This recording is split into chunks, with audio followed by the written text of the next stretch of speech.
the Blog Talk Radio Network.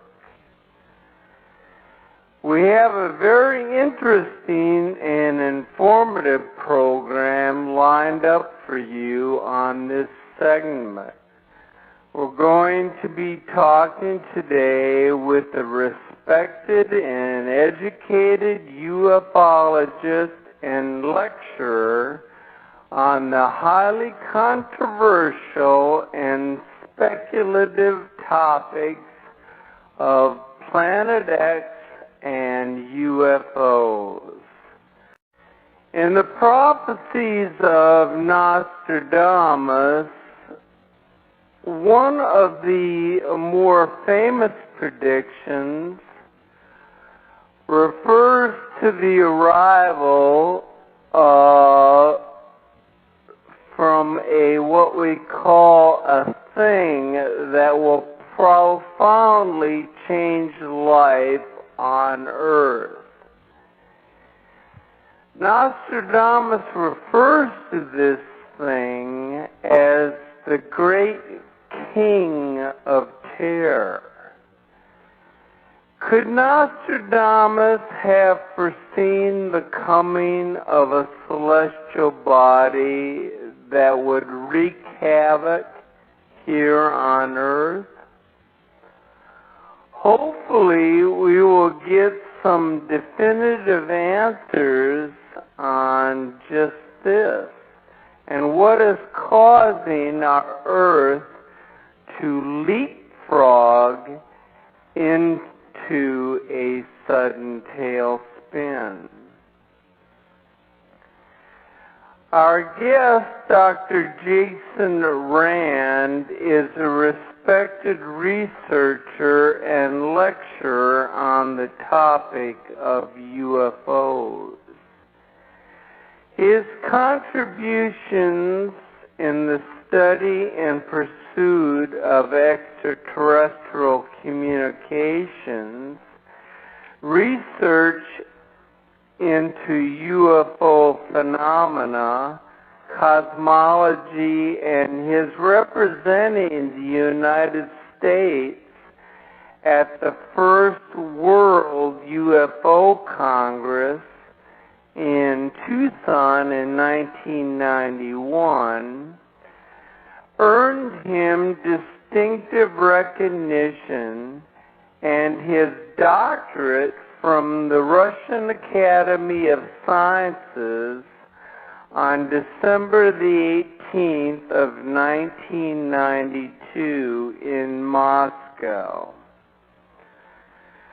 Dr. Rand wrote a book in 2007 concerning a rogue planet, which some keen observers have reported as having a universally disturbing effect on our solar system and planet Earth in particular. The return of Planet X is an educational, informational source examining all aspects of this controversial subject, including the record of X's ancient science of prophecy, its phantom astronomy, forbidden archaeology, and the signs of its approach. Welcome to our show, Jason. Thank you so much, and I really appreciate the opportunity to talk with your audience today. Thank you. In your book, The Return of Planet X, you explain the extreme dangers potentially posed by Planet X, which another name for it is wormwood. Now, I have personally been hearing many things about Planet X since I first became interested in the subject back at the beginning of 2003. But for those listening who may be hearing about the planet for the first time, I wonder if you could explain to all of us what exactly Planet X is, and when did you first begin your research on this mystical planet? All right. First of all, let's define what a brown dwarf star is. A brown dwarf star is usually a smaller celestial body that is either a failed or an unignited fusion sun. Our sun is a fusion sun. Creates heat and energy, and that's what keeps us alive here on planet Earth. Now we believe that I'm going to jump back and forth here, but I'm going to answer all 4 questions in this one explanation. We believe that about 4.5 to 5 billion years ago, during the formation of our solar system, which we believe, according to our research and of course Sumerian technology and information and philosophy and sciences, all indicate that there were 12 planets originally formed in our solar system. 12. Not the 9 we have. And that about 4.5 to 5 billion years ago, a very, very large errant object, possibly a huge asteroid, a gigantic asteroid, crashed into one of the 12 planets, which was called Marduk, according to Sumerian cosmology. Marduk. And when this collision occurred, Marduk shattered into billions of pieces, some very large, some much smaller, and most of the debris that came off of Marduk was what eventually formed, they believe, our asteroid belt. Alright? Okay. Alright, so far so good. Now, a large piece of this planet, Marduk, apparently flew off into space, and it happened to collide head-on with this little baby sun, this unignited fusion sun, which was still in its infancy, as captured by the gravity of our sun, all right? And it hit it at such an angle that it knocked it completely out of its regular orbit. Okay, we have to jump for a second. All of the planets in our solar system rotate in a counterclockwise motion. Just envision that. In other words, all of the planets are circling the sun in a counterclockwise motion. So we're talking about an ecliptical plane then, right? Yes, Okay. exactly. And this particular body, when it was struck, was so impacted that it spun it out in an almost 180-degree trajectory, which then sent it on a clockwise motion around the sun rather than a counterclockwise. And that it hit it so hard that it knocked it into a very elongated, between 3,600 and 4,000 year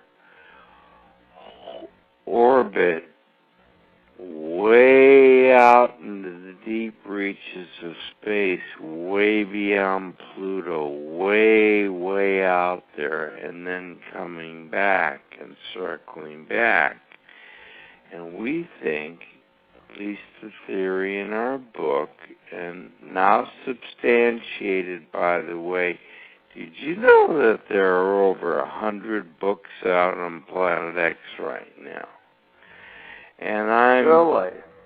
Yes, but I'm pleased to say that we were one of the first ones, not the first one, to be able to get to press and get it into distribution before this phenomenon really hit the internet.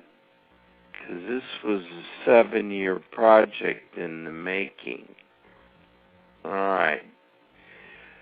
So this celestial object gets knocked out into this huge elliptical orbit. Imagine, Steve, if you had a very large rubber band and you gripped it at both ends and you pulled it in opposite directions. What you'd create is an imaginary elliptical orbit. That's what it looks like. Okay? So, at every 3,600 to 4,000 years, we believe this physical object, this unborn sun, this smoldering brown dwarf planet, it could be the size of our moon, it could be the size of the Earth, it could be even larger. That I'm not able to affirm one way or the other. It is certainly as large as the moon in any event because of its mass and what it's already creating throughout its approach into our solar system. Okay. I had actually heard that it might be as much as 4 times the size of the Earth. It could, yes. Its which mass, would put it in comparison with the planet Jupiter, is that correct? Jupiter. Yes, that is absolutely correct. I mean, that would be its extreme. I think, personally, I think it's somewhere in between, but let's go on back to its oncoming passage, okay? All right. So, we believe, according to the research in our book, And by the last time this object came through, at least according to the research that we did, by the way, we had to read 2,000 books over a period of 7 years. And I've referenced all those books with reference points throughout our book, so that a person could go back and check the information. We found out that it's now believed that the last time Planet X, the object we're talking about, this brown dwarf star, this mystery object coming from space, the last time it came through, we believe, was in the year 1447 BCE, before the Common Era, which means before Christ. And it just happens to coincide with the Exodus, when Moses was leading the Israelites out of Egypt. They were in bondage for 400 years under Pharaoh.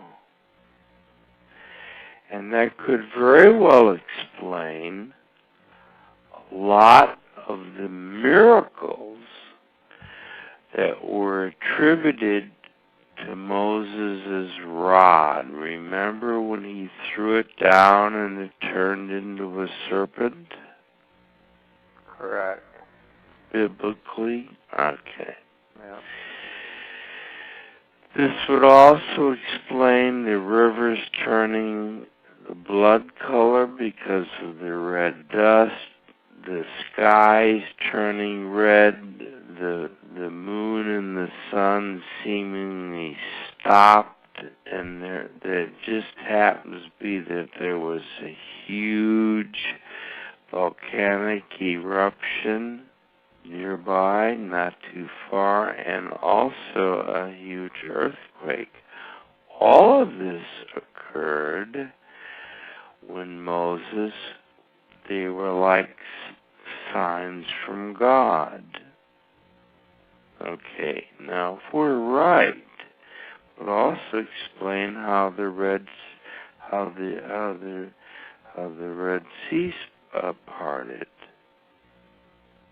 Because if it sloshed in its basin because of a large earthquake, wouldn't the water move to one side?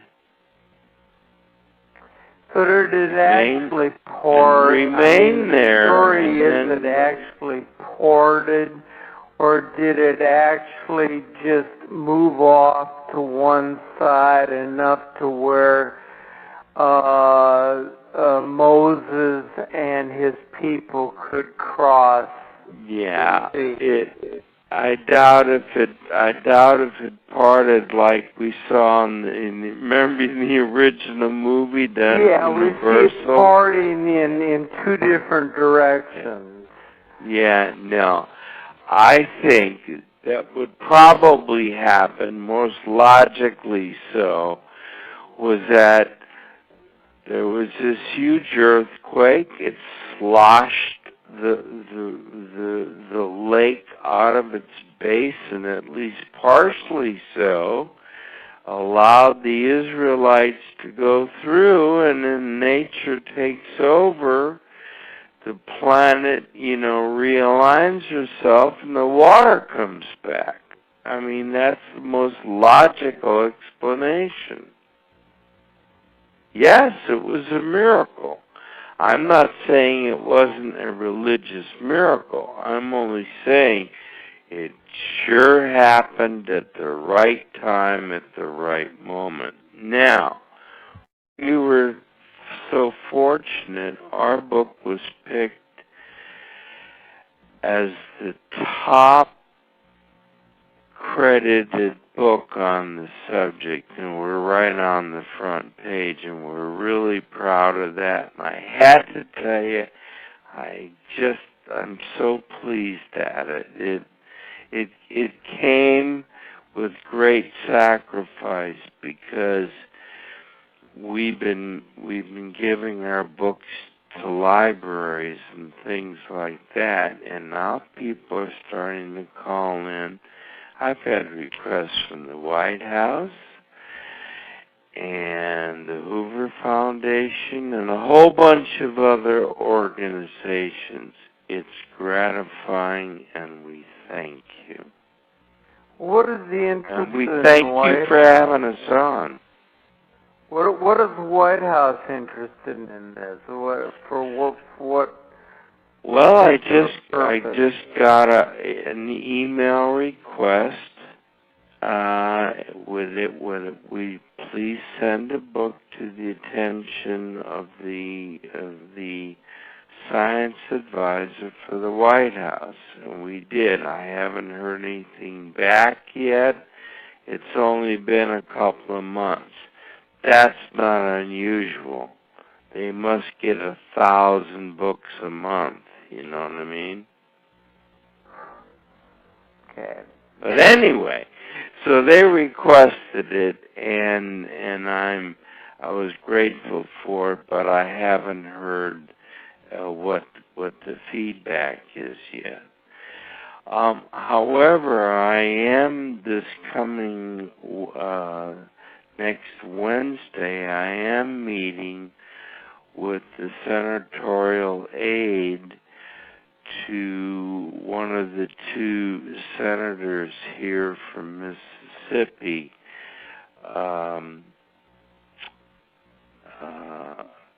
Thad Cochran, and I'm going to be presenting them a copy of the book, and I'm going to ask for a meeting with the senator the next time that he's at the state capitol, because I believe Mississippi, which of course where I live, is going to be very vulnerable for this forthcoming hurricane season. Well, because it's cyclical, but the planet is ratcheting itself up. You see, when you're talking the science and the chemistry and the philosophy of something as complicated as planet Earth, nothing happens faster because it's so big. But what is happening is that it's something that cannot be stopped. The planet itself is getting ready to go through this huge transition. It feels it. It knows it's coming. It happens every 36 to 4,000 years. Let's cruise into something real interesting. Let's just assume that we could take off our rational thinking caps and just put on our, well, what if, let's explore cap and say, suppose the Earth itself is a living entity and a being with a soul and a mind, and that it reasons. It just does all these things in ways which we are unable to communicate with. Now, if you understand how the planet functions and how it works, you have to understand that its primary flow and rotation and dynamic principles including plate tectonics, all occurs because of interaction with the planet's core. Okay, if something affects the core of our planet, it could affect its rotation, its speed, its plane of inclination. A lot of things can happen. And I believe that the core, the center core of planet Earth, has been in an excitation phase for possibly as long as 6 to 7 years. It started about 6 or 7 years ago, very, very slowly. Because well, what's your take on some of these skeptics out there? And of course, we got a lot of these global warming skeptics too that are running around saying everything is of a natural occurrence. So, what's your take on those skeptics who say that the activity that might be going on in the Earth's core is because of activity that's now occurring on the surface of the sun? They're absolutely correct. They're absolutely correct. I was on my way to that. I was about to say that the core of our planet could be most affected by what happens on the core of the sun and what the sun's energies and emissions are transmitted to us.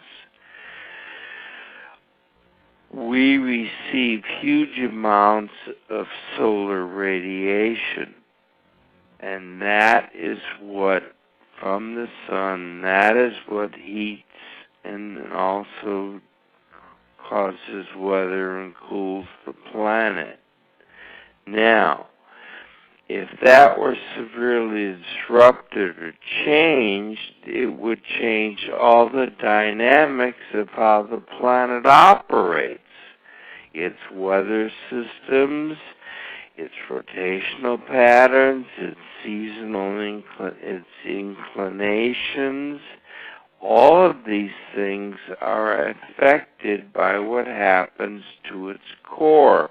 And we think that this incoming body has been affecting the inner core of the sun because of its mass, and therefore when the core of the sun gets excited, it sends out more energy and more types of radiation, and I believe some kinds that we don't even totally understand yet. Okay? We've never, ever been affected by a brown dwarf star in modern day times. If this is what we think, and I think it is, and I ask you the question, why did they spend billions and billions of dollars to build a, quote, top secret solar observatory at the South Pole in the there's a lot of nowhere? Speculation about that now too. Sure. Why do you think they built it? I believe that they simply built it because that'll be the greatest viewing position for this body as it comes swinging in from underneath the solar system, starting to arc up and over it. It's going to be coming up from the south. It's been emerging from the glare of the sun for the last 15 to 20 years on its approach to us. All the time that it's been speeding toward us during this 36 to 4,000 year period, most of it has been because it's coming from behind the sun. Can't possibly see it. Can't see through the sun. We can barely see through the glare around the sun, you see? So, if we're right, and if a lot of the present-day cosmologists, and by the way, this is a subject that's under study all around the world. I just returned from Russia. I was there for about 20 days. And I had a chance to sit and talk with a colleague of mine, Colonel Marina Popovich, the Russian heroine test pilot lady. She and I have been friends for like 20 years. Anyway, we talked exclusively, and I had a chance to talk to some of the people from the academy, and they take this very seriously. They're now conducting their own studies. They are not open to the public. They are quiet studies. They're not secret or kept in secret, but until the facts are disclosed, the information is really being carefully digested. They have their own academy. They have their own solar situ. They're going to be taking their own pictures from the South Pole. They're making arrangements now. Okay. Are they an independent entity from the government, the Russian government? Yes and no. They're under the auspices of the Russian government, but they are totally independent. All that kind of control ended when the wall came down. Things are much more open there. So it's the Russian government's position with as their well approval that something is going on. Yes. The government officially says this is your business, you do it, we don't, we're out of it, we're into other things.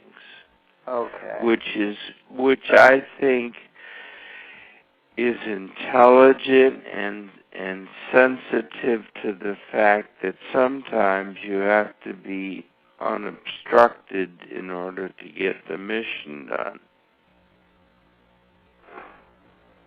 All right. Something, by the way, has been perturbing many of the outer planets, and they now believe that it's this planet X. By the way, did you know that NASA, first of all, this is not even a new story. If I was to tell you that in 1982, NASA itself published this huge story, by the way, that article in the Washington Post and the Washington Times and Globe, all of those stories are included in our book, The Return of Planet X. Well, aren't they claiming that was a mistake on their part, Yes. this report? No, not a mistake. They were, Yeah. the people at NASA were so excited that one of their telescopes had found something that they blurted it without running it through the White House and the Pentagon and all of the think tanks.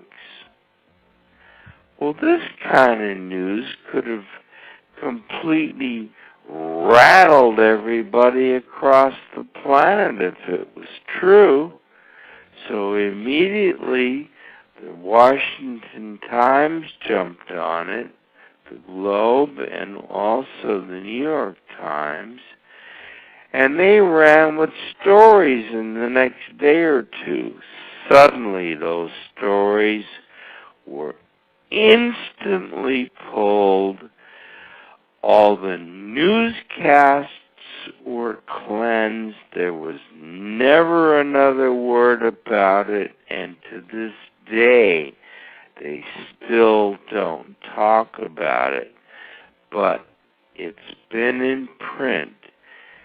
They announced it as early as 1982, and it's been basically pigeonholed, covered up, whatever you want to call it. By the way, I'm not a conspiracy buff. I don't see conspiracy everywhere. A lot of people in my field do, and I don't. I'm very realistic about what is and what isn't. However, there are certain things that are being conspiratorial and being covered up, like the Roswell incident, as just one for instance. Well, what was the precise position of Planet X back in 1982 when NASA first discovered it? I think that they somehow they cited it from a distant probe. I think, I'm not exactly sure. I've tried to find this out. I've got friends inside, and we just can't talk about it. It is so weird and so dark a subject to them, because they know that there's nothing we can do about it. See, I guess the reason they don't want to talk about it is there's nothing they can really do about it. Remember the movie Armageddon when they sent out the two spaceships and right. That's not, no, that's not right. I didn't mean, it's not feasible. It doesn't work that way. We wouldn't have enough resources to launch 3 vehicles if we had to. Okay? But the point is, I guess what they're doing is they're slowly getting the government ready. Now, I will say that I think that if there's a conspiracy going on to cover it up, I also have to say that I think they're smart enough to know. I do believe that Denver, Colorado would become Washington West, by the way. I used to live in Denver. I really liked it there. I was there for about 3 years. Yeah, I believe there's some kind of underground facility there for the VIPs. Yes. And there's a whole government center built under the Capitol. They've been doing this very quietly. We have a U.S. Mint. I'm not there. They have a U.S. Mint. They have a world-class zoo. They have one of the most important airports ever built in the United States. That airport is far more than an airport. I really don't want to go into it because that should be the subject of another show for us, by the way. Okay. All right. They are preparing Denver for what I believe would be a rush to the west if something should devastate the East Coast. All right? Now, why would Denver be a safe haven for these people? You mean in terms of earth changes? Well, right. Denver would certainly be subject to probably some earthquakes and some shaking, but it's not going to get, I don't think it'll get any volcanic problems unless Yosemite goes. If Yosemite goes, you know about Yosemite, right? Yes. Yes, Okay. it's a super we volcano, have what's known right? as a super volcano right smack in the middle of our country. That could blow it apart. That could literally tear the continent in half. Now, that's another whole show right there. I mean, they have specials on these things, by the way. Oh, yeah.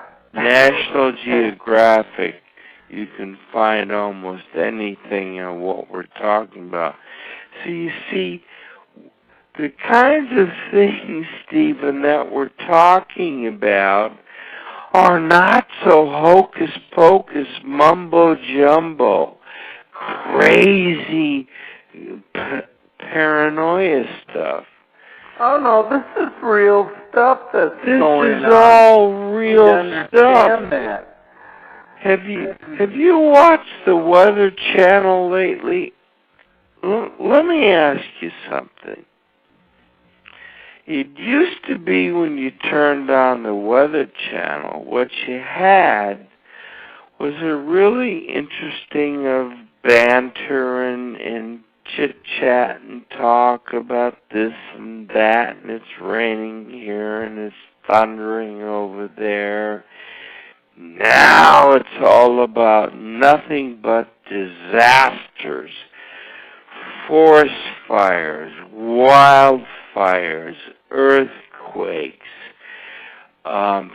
sinkholes, tornadoes, hurricanes, straight line winds. Well, they refer to it as extreme events. Yeah, we're kind of in the grips of a really bad extreme event, but nobody wants to really call it that. Listen, we've got high gas prices. We got a difficult election coming up. We got terrorists sniffing up our blouses. We've got problems possibly with fuel disruptions. We've got a dysfunctional Congress, Senate, and legislature, and I can go on and on and on and on, okay? Everybody's to fault, by the way. There is nobody there in Washington that is really functioning like an American citizen should function as to what is best for the country. Well, I certainly agree with that. Enough about that. I didn't mean to go there, I'm sorry. But it's true, Stephen.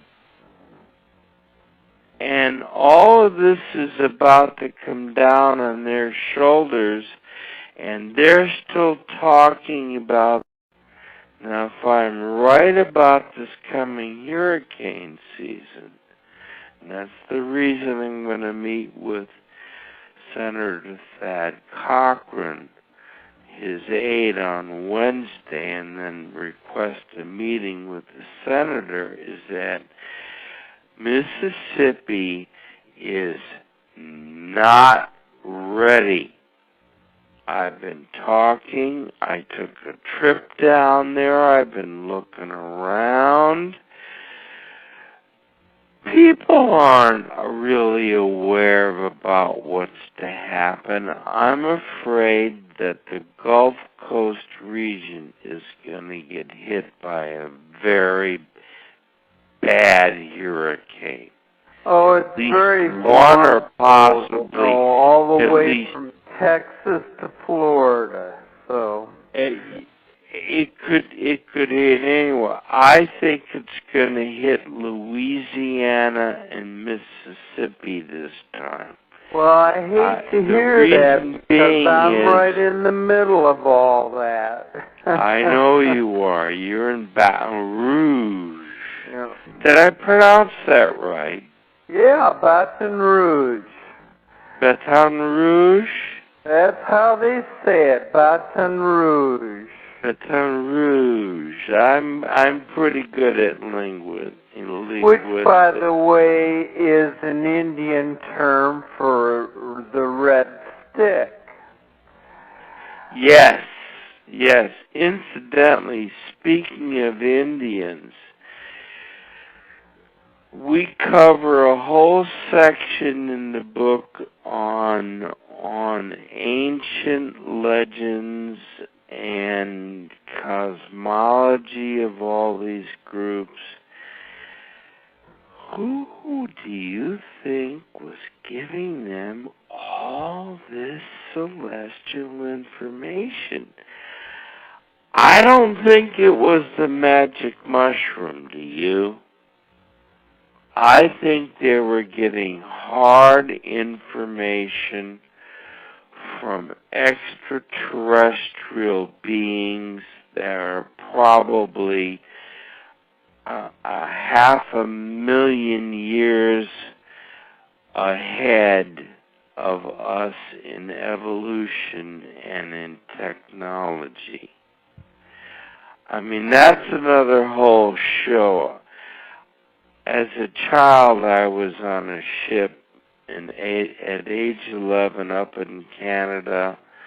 It's long and involved, and it was just meant to let you know that I know these things are real.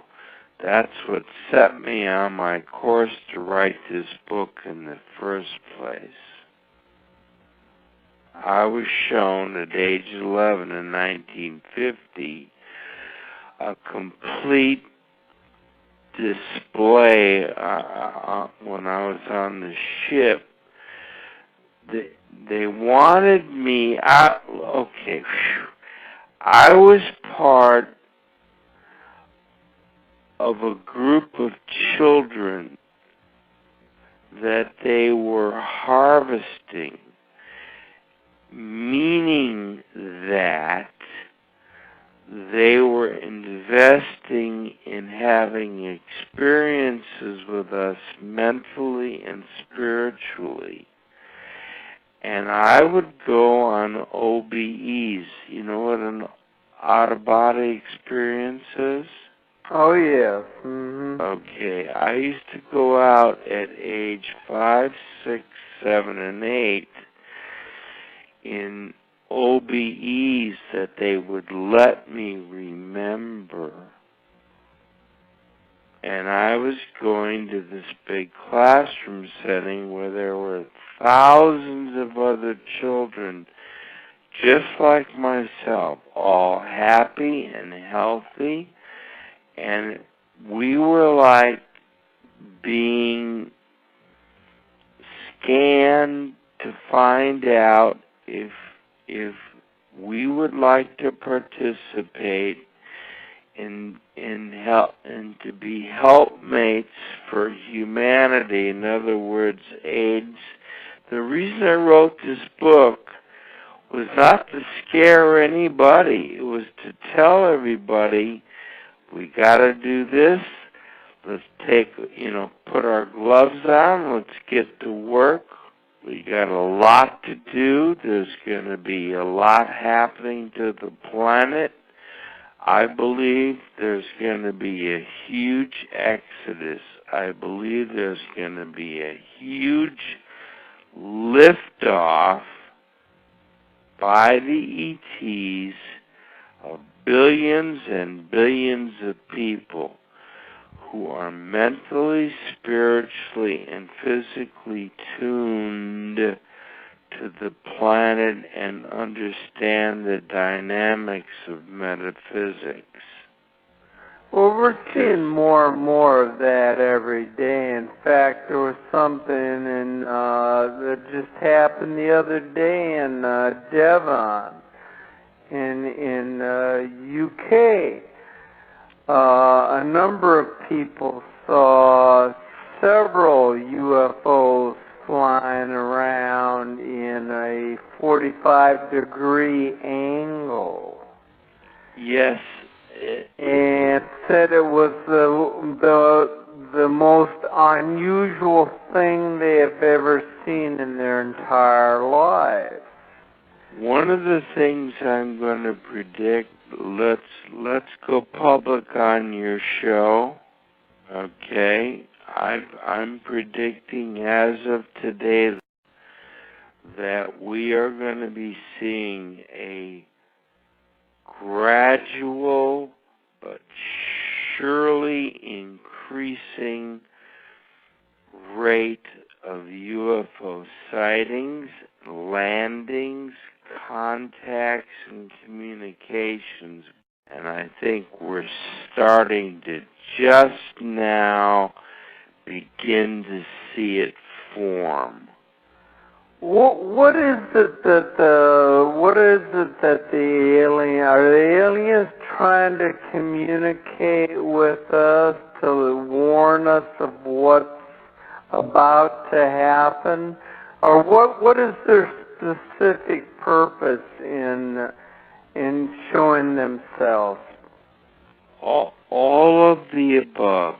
You hit right on it. The crop circle thing, if people really understood what crop circles are all about. Now, let's throw away the fakers and let's throw away the little guys that run around with broomsticks. Those are not what I'm talking about.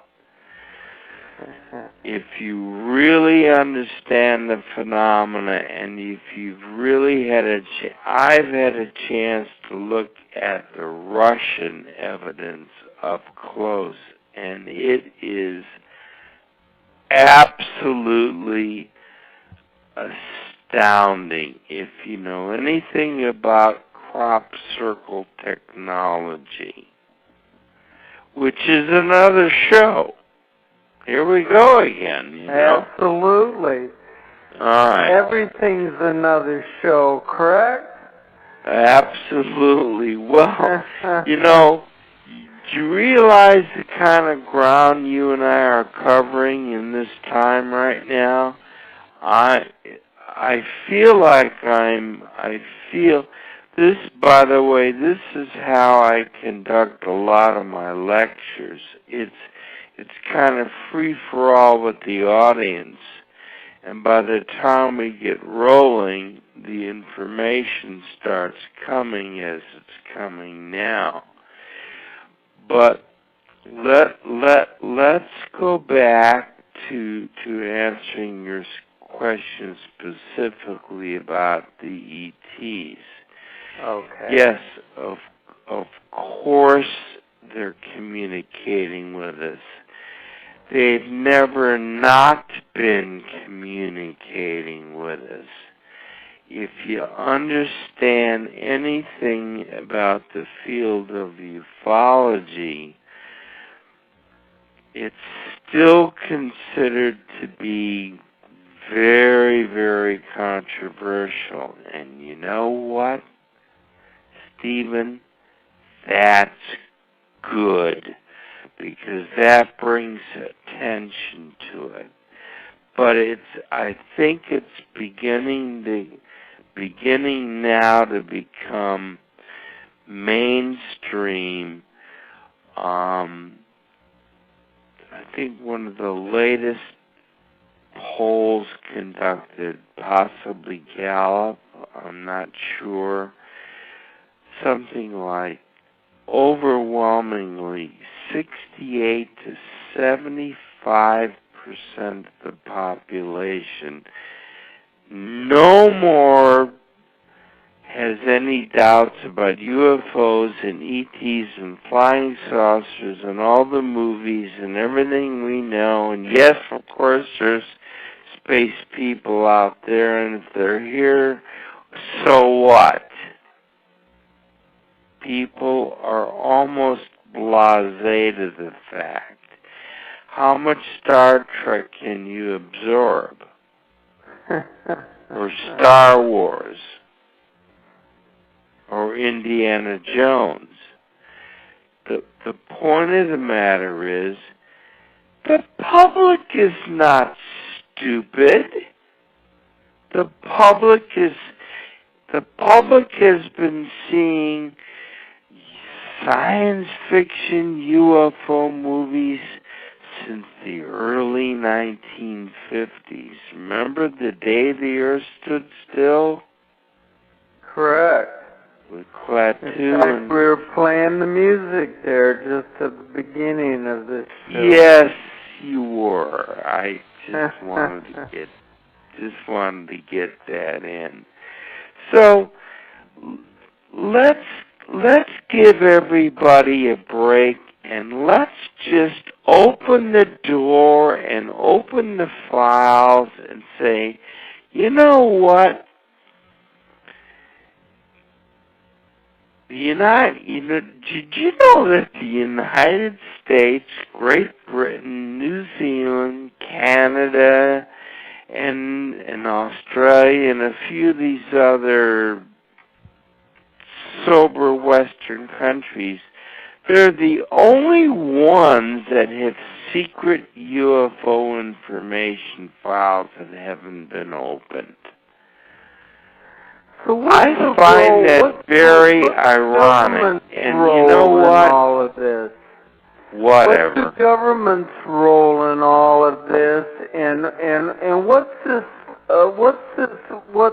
going on over there at this Area 51 Area 50. Okay, well, let's see. Okay, there's a couple of questions in one again. Okay, let's go at both questions with this explanation. Okay.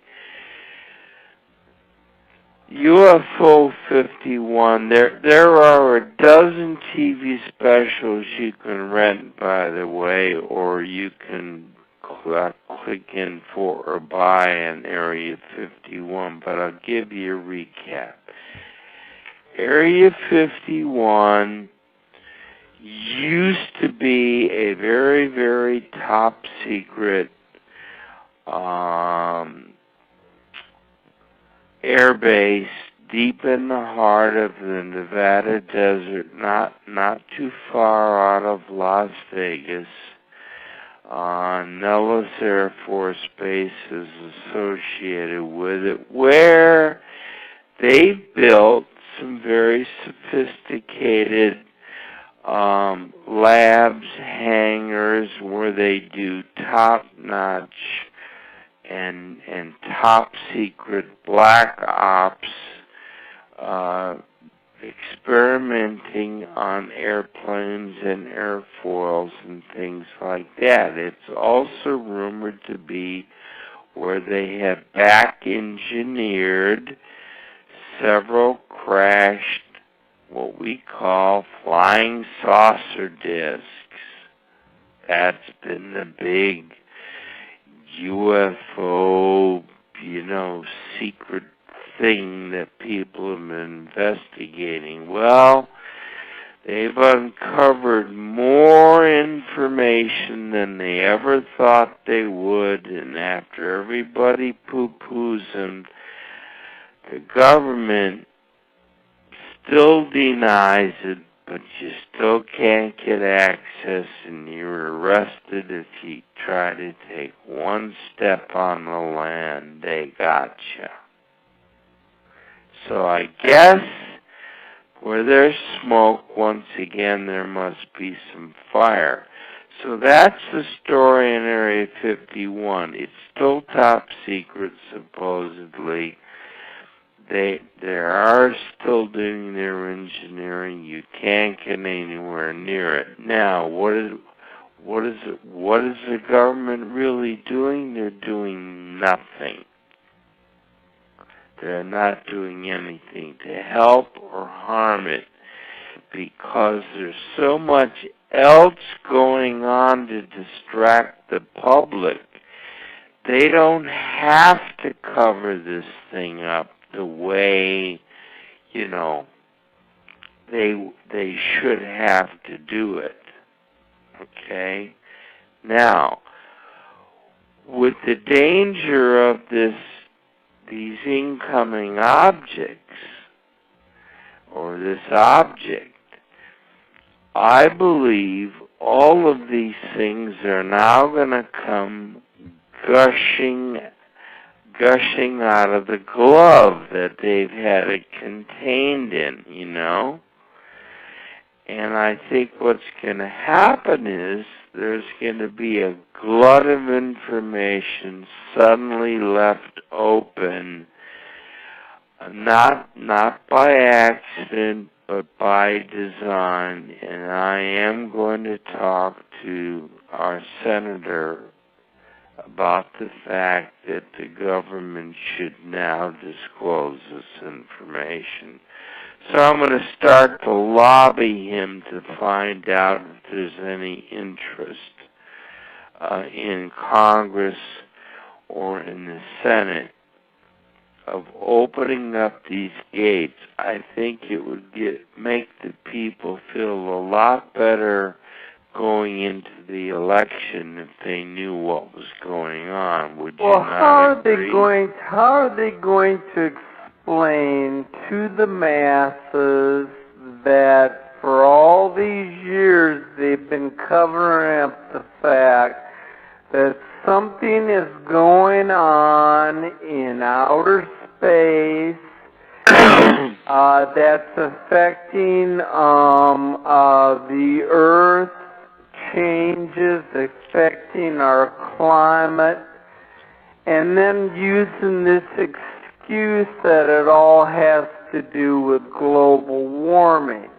Well, maybe it does have something to do with global warming, but obviously there's a celestial body up there that's creating quite a bit of what's going on. How are they going to explain themselves? Oh, well, it's quite simple. It's 2 words. National security. It's a matter of national security. Look, it's totally reasonable. I think they probably did. Looking back, here I am, the first proponent to say I know they're covering it up. Listen, you have to cover something like this up until you understand it. Do you follow me? Yep. You can't go public on something you don't understand, you're not even sure is going to happen, but you sure feel the heat coming under your heels, okay? They did the right thing. They kept it quiet. But now it's time. Has the country been prepared for almost a full year? Do you realize that every week since the fall of 2007,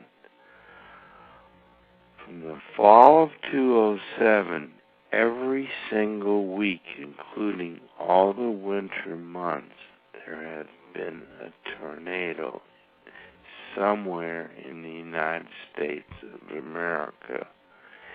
Right. And they're still continuing even today.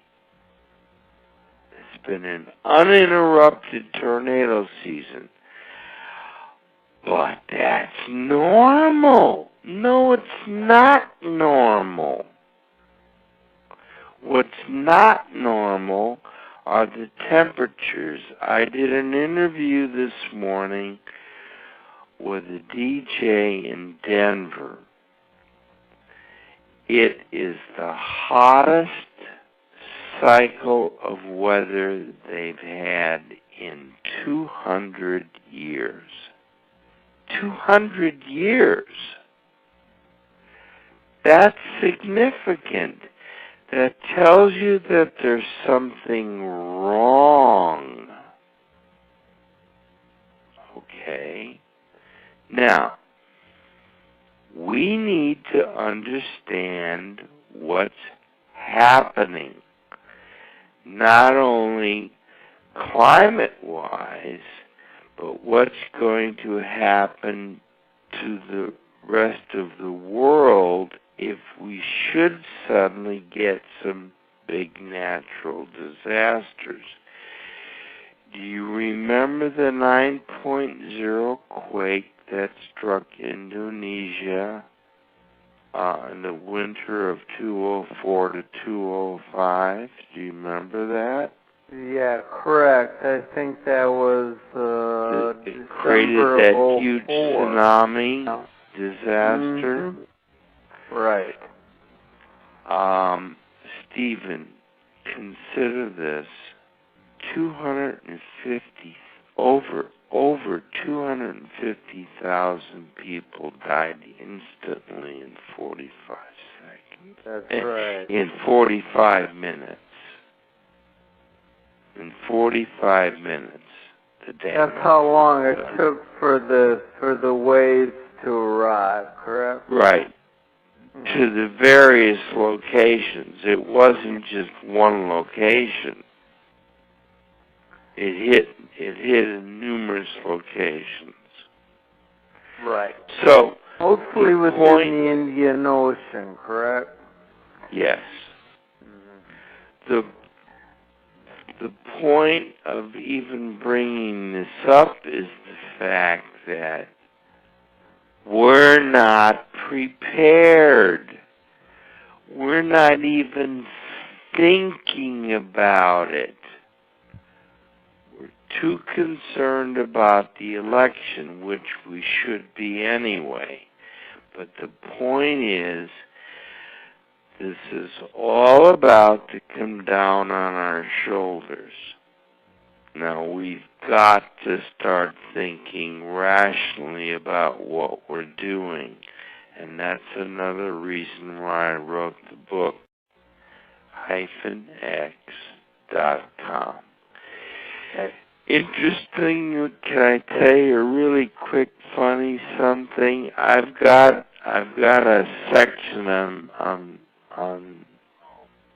my website where I put on sent to me a submission by a guy who insists that the Earth's inclination is now beginning to tilt, and he's got all the dynamics. So he sent me a beautiful graphic, so I put it up, and suddenly it disappeared last week, and there was a sign that came up that said deceased. Oh, Lord. I think the government had a little fun with me at my expense. So I'm getting ready to reload, and I'm going to talk to the senator about this, too. Isn't that cute? See, they don't want to talk about anything that might suggest that there's something wrong. Well, I do believe we are tilting. Yeah, I believe the tilt has already started. Let me ask you something about this tilt. Do you think that maybe this has something to do with the fluctuation in weather that's occurring? Whereas in Canada right now, it's as hot as hell, or in some other part of the country, it's as cold as can be right now. Oh, Does it sure. have something to do with the everything's topsy-turvy. Nothing's working right. The inner core of our planet is being heated up and excited by the core of the sun. The sun itself is doing it. And as so, I believe it's starting to spin faster. See, I think that the amount of radiation and energy that is exciting the core of our planet, this is what is causing it to speed up. And as it speeds up, it heats up. And therefore, I believe that it's starting now to send lava out to all the volcanic mounts. I think that we are in the process of having the planet come alive, like it was designed to do, to rebuild itself. You see where I'm going with this? Right. Yeah. I think we're going to a series of huge earthquakes and volcanic events, and I think it's what the planet would normally be doing anyway because of the return of this object. Now, it does so happen that it happens to coincide with a lot of religious thinking, especially the evangelicals. They believe that we are now at the end times. And I believe that we are definitely at some kind of end time operation for this planet the way it's now functioning. What's the Vatican's we're about to hit the wall.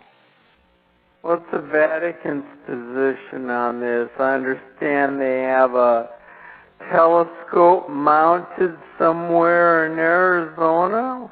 No, they've got 3 or 4 of them all around the world.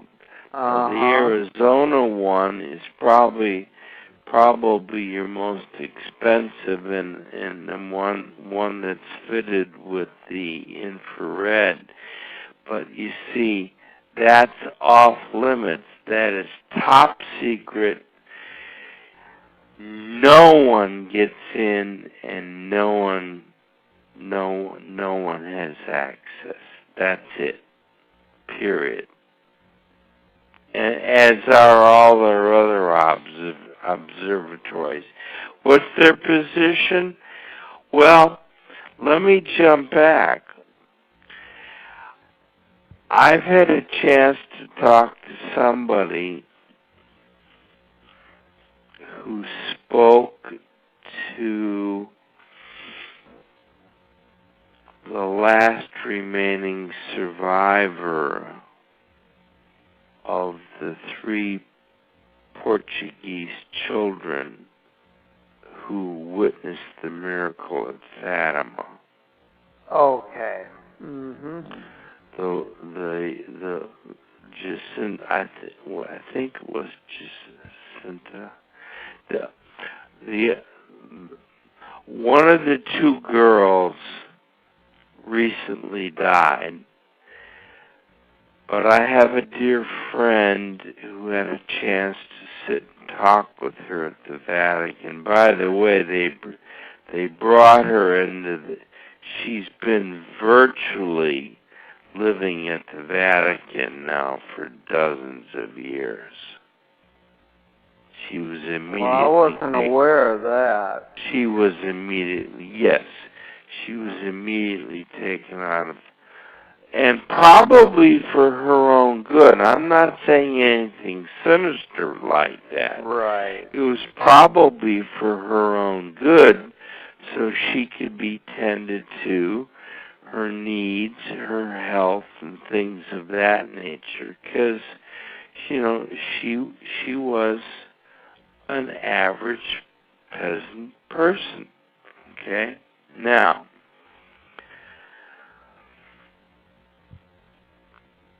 her and my friend's understanding is that the 3rd secret of Fatima had to do with the return of this planetary body called wormwood, and that it would affect the Vatican and every structure in the Vatican, and it would definitely impact the church's survival itself, the very survival of the church itself, and that they should have been getting ready for this. Now, maybe they have, and maybe they haven't been getting ready, but the Vatican knows a heck of a lot more than they're telling us. So you see, it's one big kind of, I don't want to use the word conspiracy, but nobody talks about it. Why? Because everybody knows that what's coming is inevitable. And I think that's what all the Mayan myths were all about. And I think that's what all this cosmology on the part of the ancients was all about. Because our research indicates, and that's what the book is all about. Wait till you read the prophecy section. It's absolutely fascinating. By the way, do you know what remote viewing is? No. Remote viewing is a science that was developed in the early 70s using people with extreme mental skills to transgress time and space and mentally view things. It's called remote viewing. Is that sort of like mental telepathy, or? It's a form of telepathy, but in this case, it's sending your thoughts out as as information vehicles or cameras. It's a real science. It was developed. I'm good friends with one of the originators of it, Dr. Hal Putoff, involved with the Academy for Advanced Science in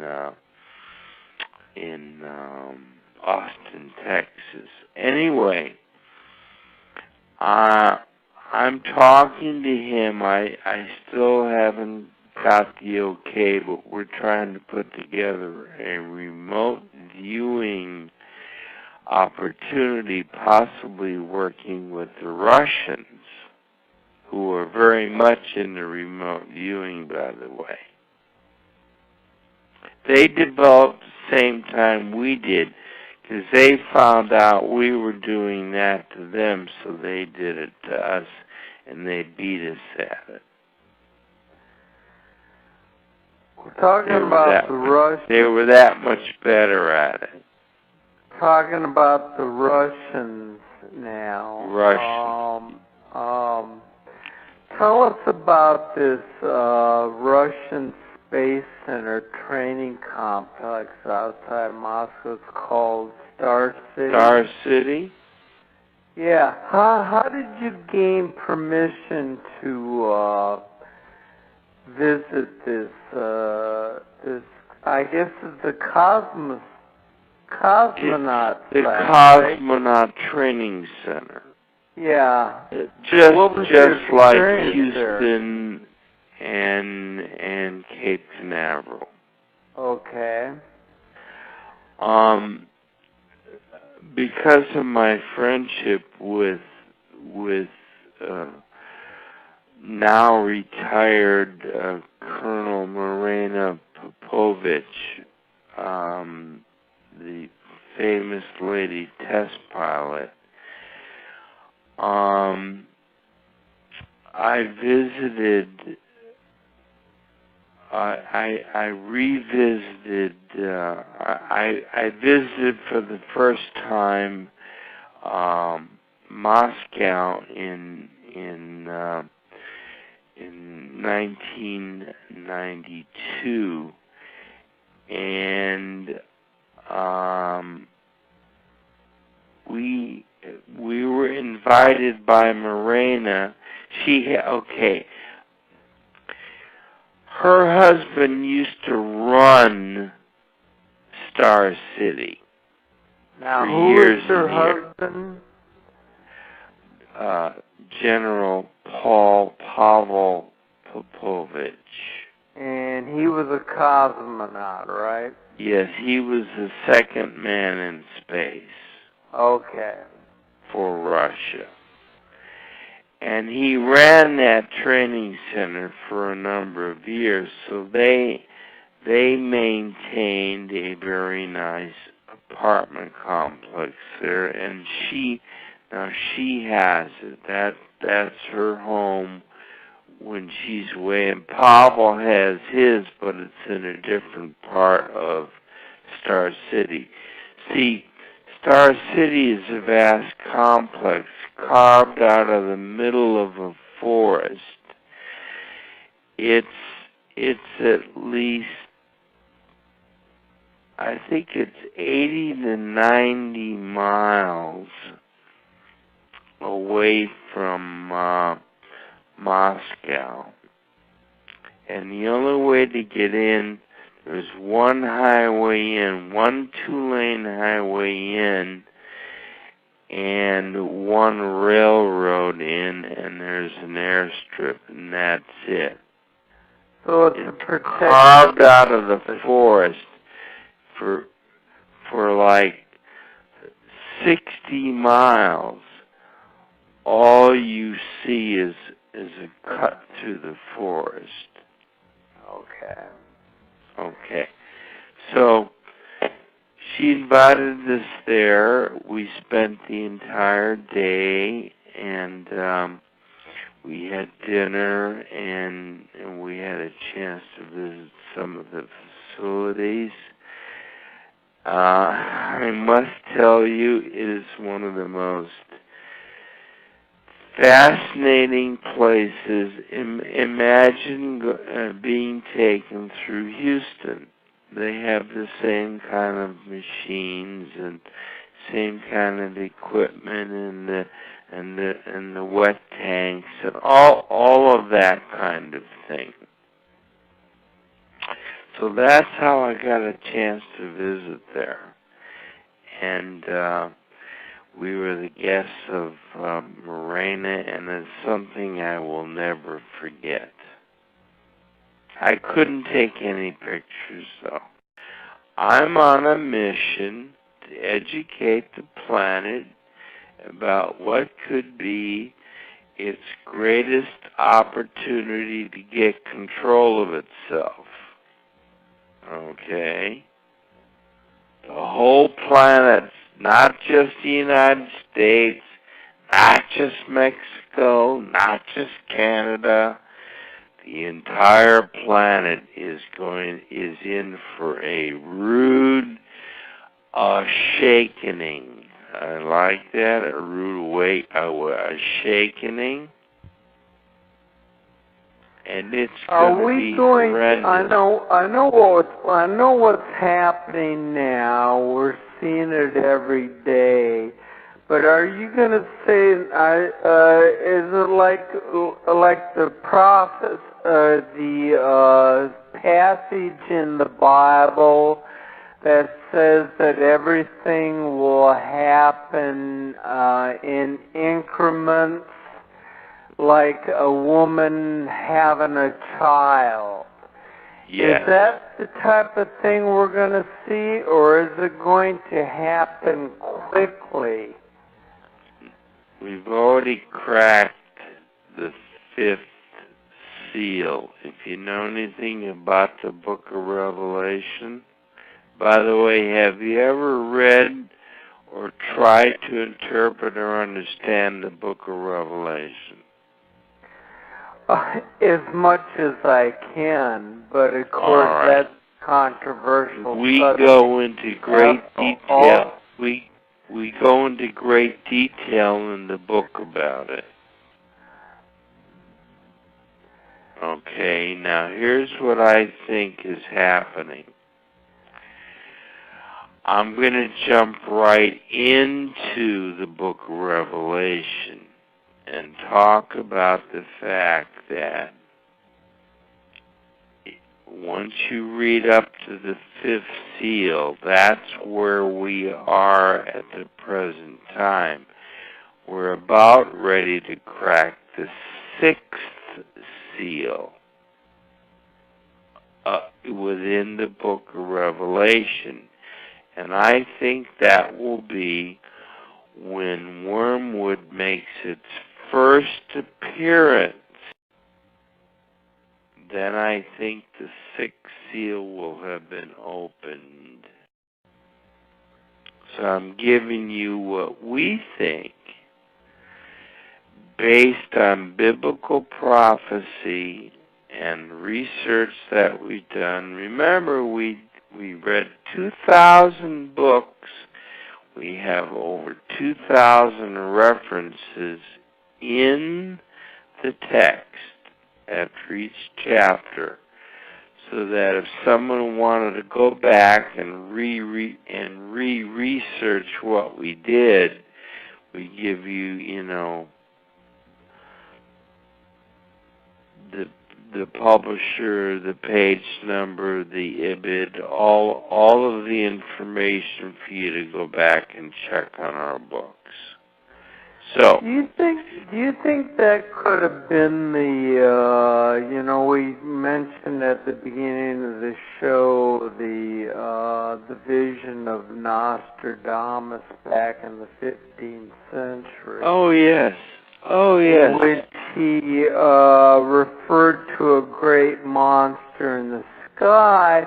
Of course, his date was 1999 in the 7th month, which some people have interpreted as the 9th month, actually, which would have been September. Mm-hmm. So he may have been off, a decade or so. But do you think that was his vision? Well, I think what happened, if you look back to that, give me that date again.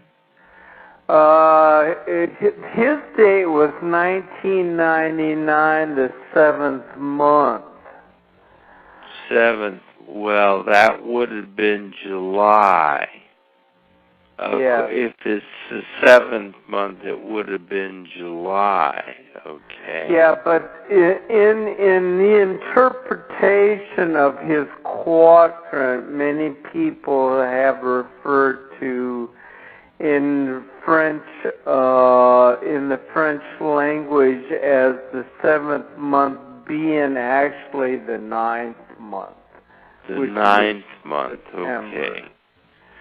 Well, I think what would be interesting, and if anyone out there would like to take up this task, I would like them to go back to that month in 1999 and run some stats on was there a sudden uptick. I think that date represents the start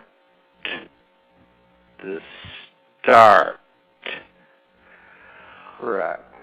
of the decline cycle. I think that's what he was referring to, and it's being caused by what he said, the destroyer. Yes. Okay, I think he was right on. I don't think he was a decade off at all, because our research indicates the same thing. Since 1972, things have been going slightly askew. Since 1972, very, very gradually, through the 70s, through the 80s, and things started to uptick on the 90s, and now here we are into the 2000s. I think there'll be a gradual escalation of extremes on the planet, including weather and all these other things. And don't forget, by then, our election will have been over. Correct. And whatever the subsequent fallout of that election will greatly impact what's about to befall us. That's what I'm trying to say. Okay, well, We see, I want to put that in perspective so that our listeners today can really understand what's going on. You don't need to convince me because I already know what's happening. But there's so many people out there that don't, and I think they're a little bit confused. So I just wanted to put that in perspective. Oh, absolutely. And here's the thing. Here's the thing. Anybody can go around afraid. Anybody can go around nervous and biting their nails. If you know the enemy that you're facing, or if you understand the threat that you're facing, any common logic, human, intelligent person would say, well, what can I do to prepare and safeguard me, myself, my family, my city, my region, my country, my planet. But we're not there yet, because that's what all the signs are pointing to. Right. I just heard them recapping again. Well, we're not sure, but sometime in the next 30 years. Oh, sure. Oh, sure. Oh, sure. If we're right about this so-called Planet X, this extra solar body coming through, you ain't gonna have to wait 30 years. Our solar system is sliding from one phase from, it's very technical. It's like going, we're in the positive phase right now. We believe that we're going to be sliding into what's known as the negative phase. We're going to slide into a different dimensional shift within the plane of the ecliptic of the galaxy. It's real complicated, but it's more than just the Earth going through her personal changes. It's what the ancients call the end of time, but the Mayans described as the New Age. See, there's a lot of metaphysics here. See, fortunately, Stephen, you have a firm understanding of the nature of metaphysics, which means what? Beyond the physical, does it not? Metaphysical? Yes. Okay. So where we're at is that a lot of these things that I'm talking about and that we were writing about, and by the way, mine's not the only book. There are dozens and dozens of good books out there. But we've all seemed to hit on the same theme in that something's really, really wrong, and if something's really, really wrong, what's causing it? Well, we already know what's causing it. NASA knew back in 1982 what was causing it. It's just that we now have to step out of from behind the, well, we're not sure what we're going to tell you is going to happen. And I think that what we need to do is just let everybody know that we're in for some rough times. Love. So we need to start getting prepared.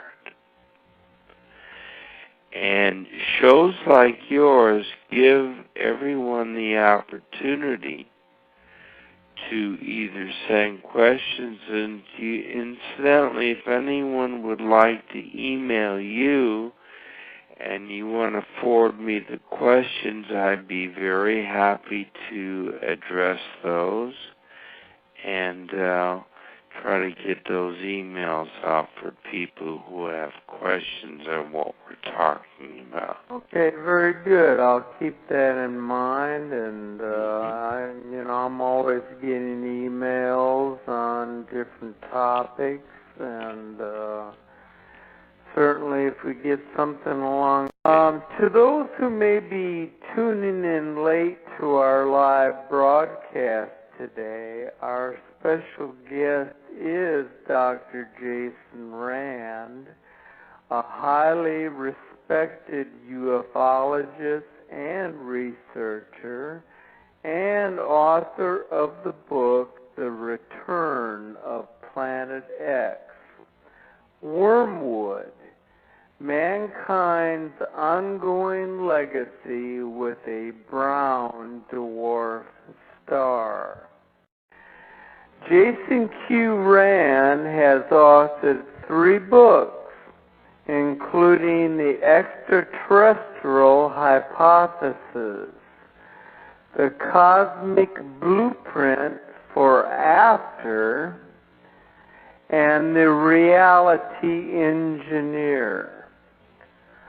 Dr. Rand travels widely, establishing close ties with his fellow ufologists and paranormal researchers, especially in Russia, where Rand has close ties with Lieutenant Colonel Marina Popovich and her former husband, Army General Pavel Popovich, who both live in Moscow.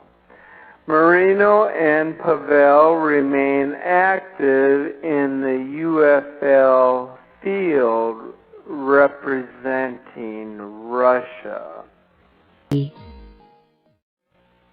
Blog.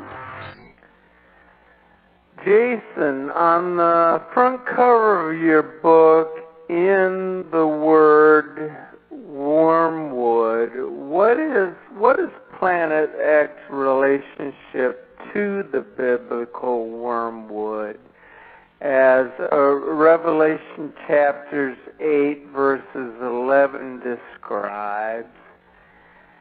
And why is it that important for each of us to understand in the cosmic realm of ancient prophecy, as described by the Mayan and the Sumerian civilizations, and with respect to the characterizations stated in your book? Now that's a mouthful there.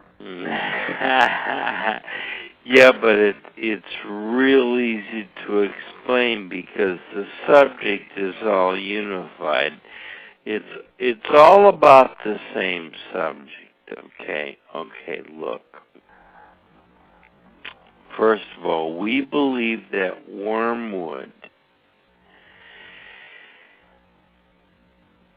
as attributed to in chapter 8, verse 11, where it says, and the name of the star was wormwood, is because we believe that it is the same biblical entity.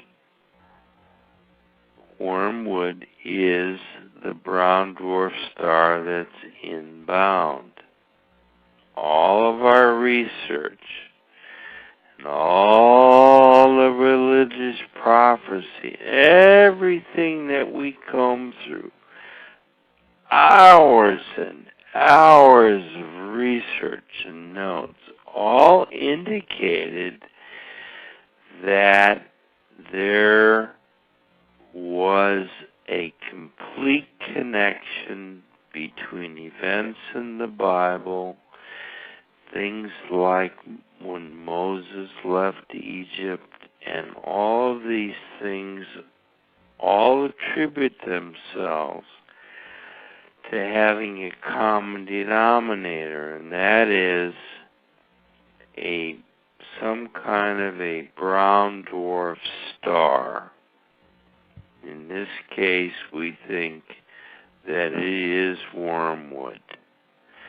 And it was prophesied. If it's prophesied in the book of Revelation, and as most practicing Christians believe that the book of Revelation is unfolding, then it would stand to reason that once again, where there's smoke, there's fire. In this case, we think it's a big fire and it's a big problem.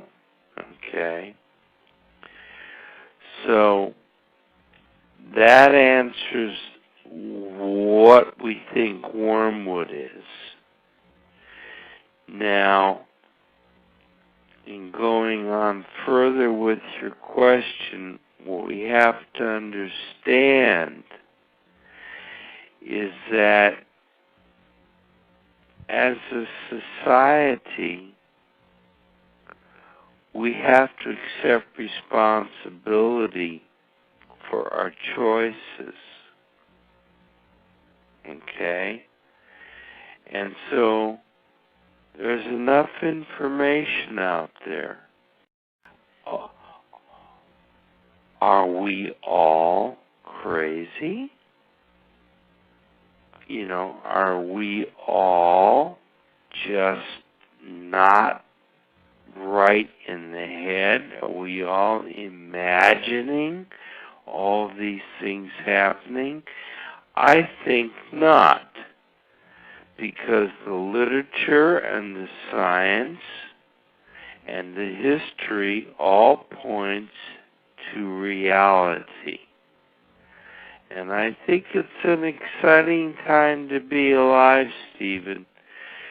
You're going to be on this planet as it goes through one of its greatest transitions in the history of mankind, in the history of the planet itself. You know, when all these former ages came and went, there were very few people on the planet. You realize that.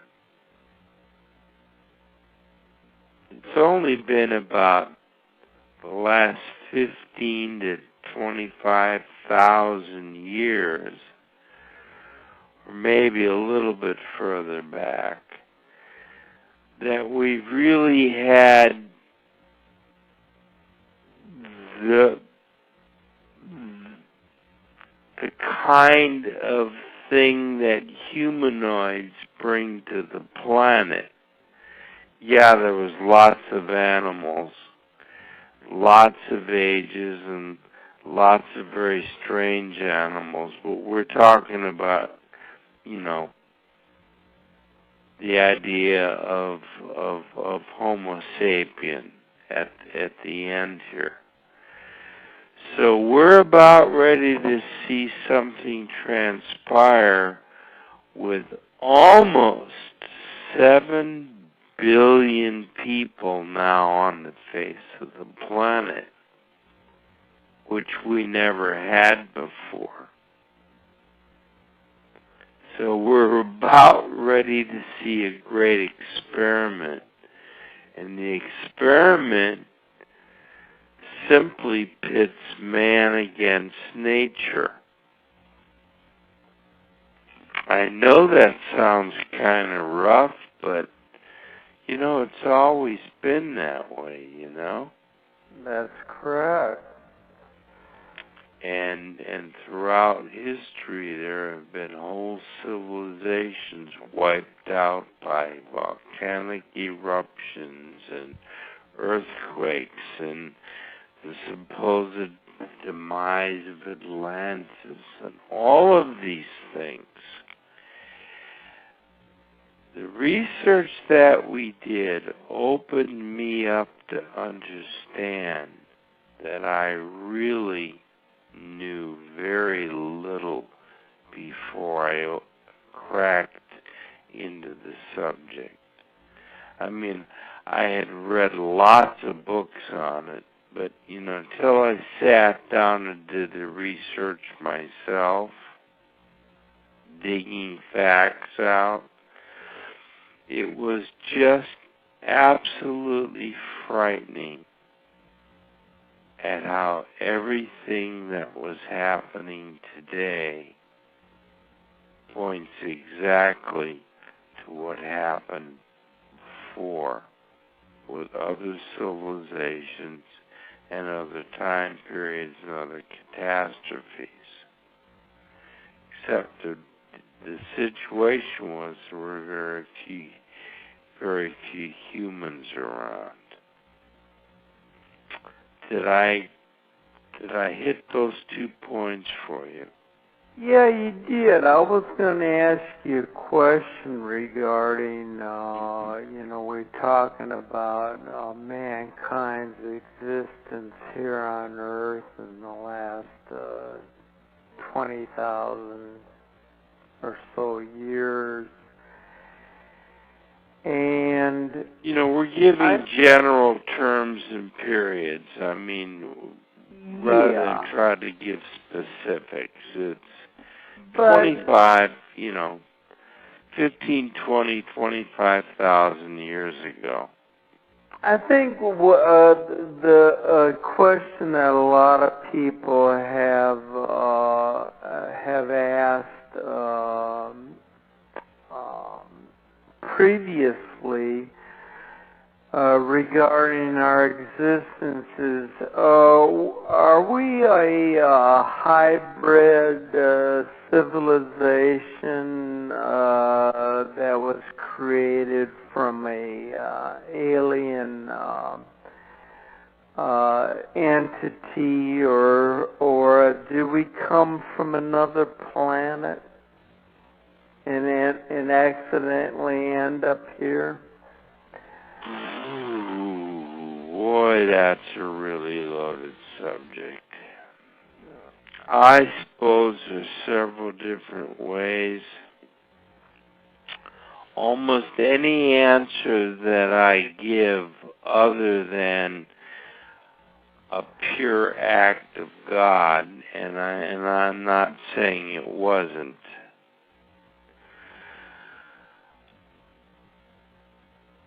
the mere fact that we've come through various periods and seemingly have advanced in different stages. I mean, we can't look back into a subject like anthropology and not understand exactly what went on with the evolution of mankind. Now, everybody argues, well, were we created or did we evolve? Well, anything that evolves has to be created, correct? That's correct. You can't, a life form can't evolve without somehow being created. So what a silly, stupid argument. First of all, the two arguments to me have never made sense. You cannot have evolution without creation. Now, what constitutes that creation? That's the subject. And that is the question. And when does creation begin? Well, these are questions that I think that are still beyond man's understanding. Exactly what creation involves. Because we weren't there, we don't know. However, when it comes to mankind and humankind, I think it's safe to say that if we did evolve, we certainly had help along the way. Okay? My understanding from my UFO research indicates that there may be as many as 86 87 known identified extraterrestrial cultures and species out there, aside from what Star Trek showed us. Follow me? Okay. Now, if there are as many as 85 or 87 intelligent, functioning, super advanced cultures, races, and technologies than ours, we ain't so high. So we have a lot to learn and we have a lot to think about, okay?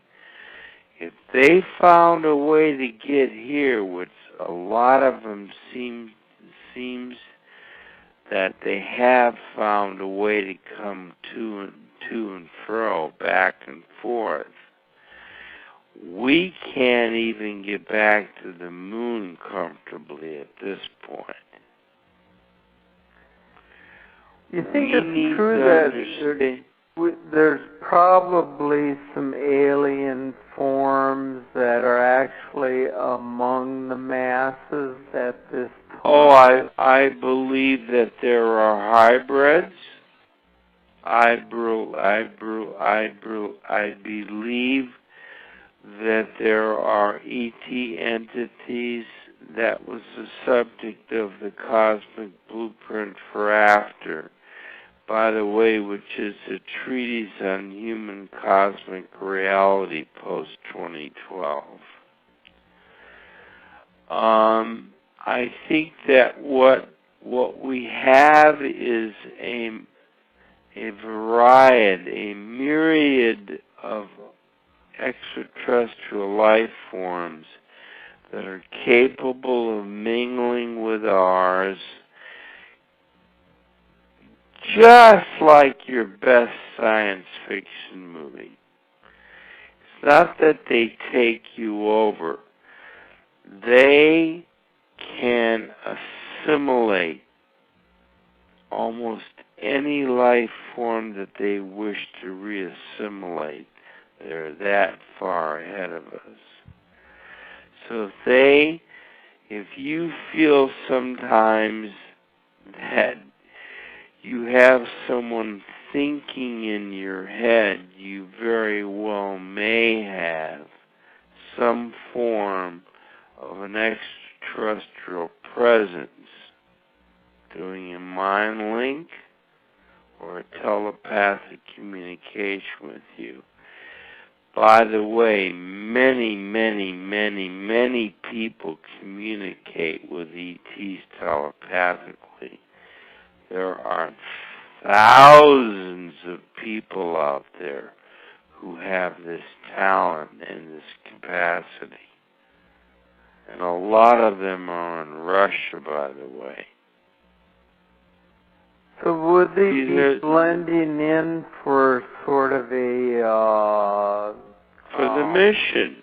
It's all part of the same goal. Right. That's what I was going to say. Yeah, there's going to be Earth disasters, but they're not going to destroy the planet. They're going to shake it up. They're going to change things around. You know, they're going to make everybody wake up and think. And yes, possibly 1 billion or more people may die. It's inevitable, especially those people along seacoasts.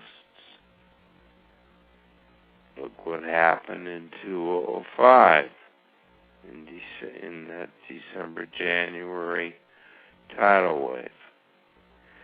So, what we have to realize is that we have plenty of time to start thinking about it and reading and understanding, and let's get prepared. In the book, there's a whole chapter on self-preparedness.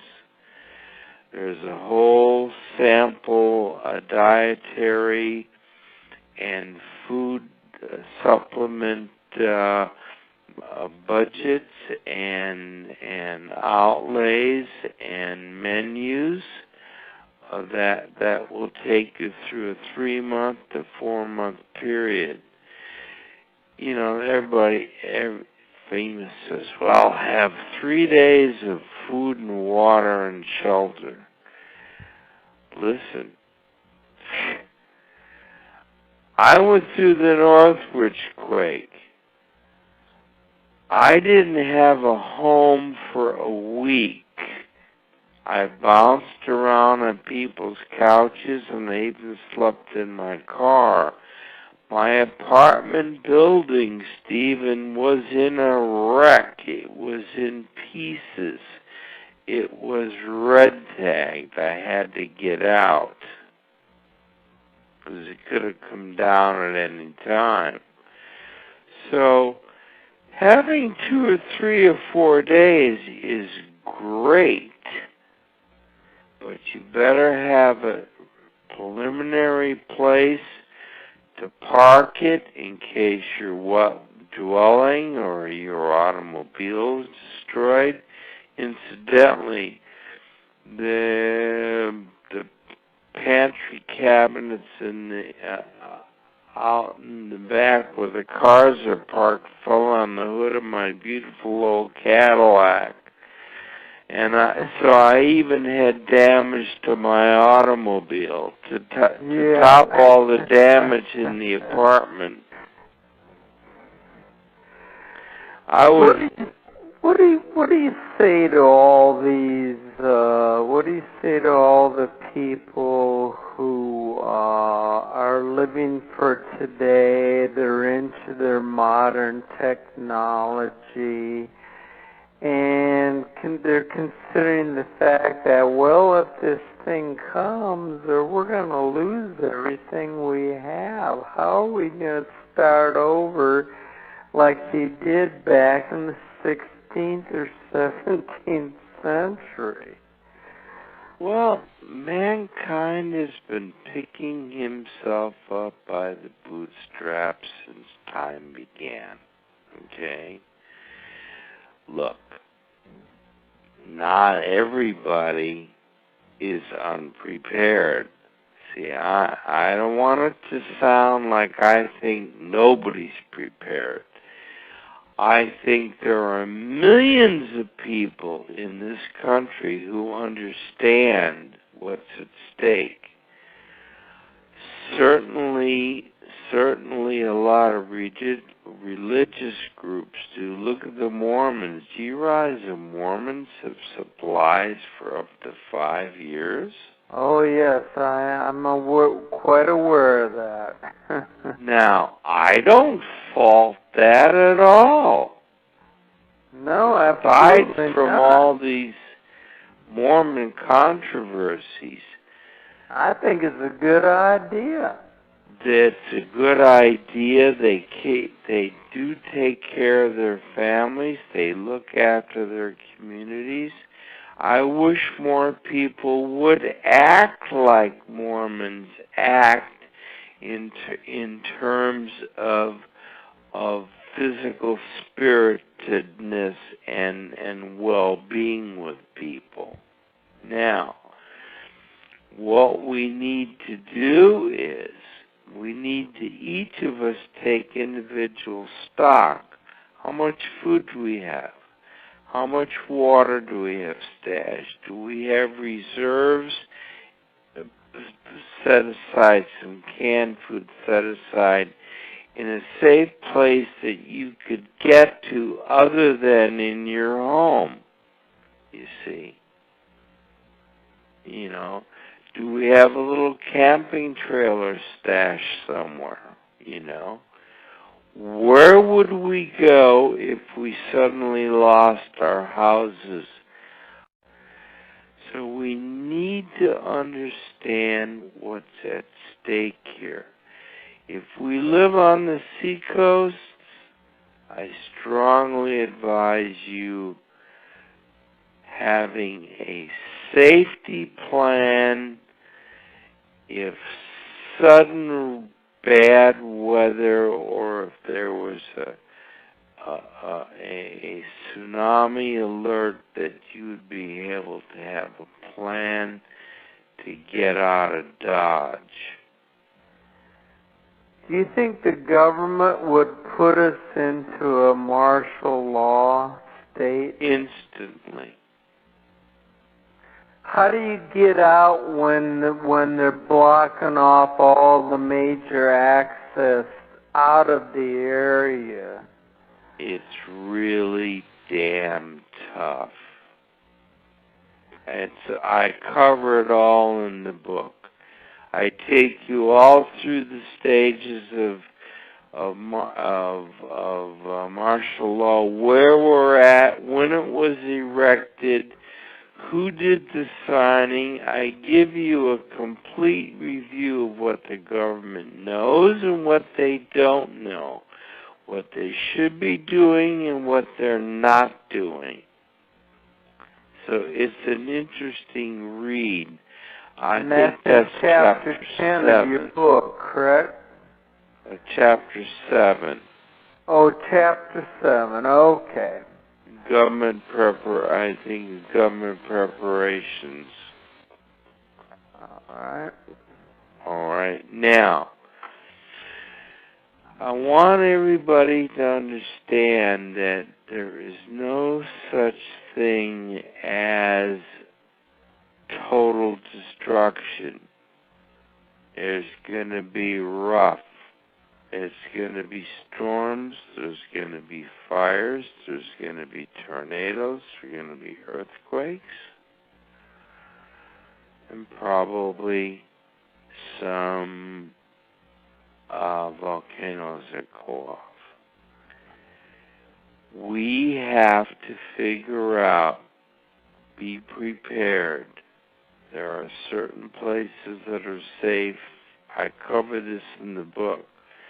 There are certain places that are kind of iffy. West Coast is kind of iffy. Portland, Northwest area, very iffy. Vancouver, very iffy. Why? It's part of the Ring of Fire. I worry about Japan very much. I very much worry about Japan. I worry about the Hawaiian Islands. Now what about India? They may come up rather than down. Yeah. But even coming up can be very traumatic. Go ahead. India? Yeah. Oh boy. All the third world countries and the newer democratic countries like India, I think they're going to suffer huge losses. A lot of their country is at sea level. I think all of Indonesia, all the island nations are going to be at stake. I fear for Great Britain. I fear for the eastern coast of Europe. I also fear for South America. And quite a bit of that. All the continents are going to be affected. Yeah. If there's a huge global slippage and the crust shift, the continents will shift. There'll be huge tidal waves, thousands of feet high, sweeping across the oceans in mere hours. Well, that was the next question I was going to ask you. How close will Planet X travel towards the Earth as it crosses that solar ecliptic? And And then what kind of effect will it have on the pole? Well, there's been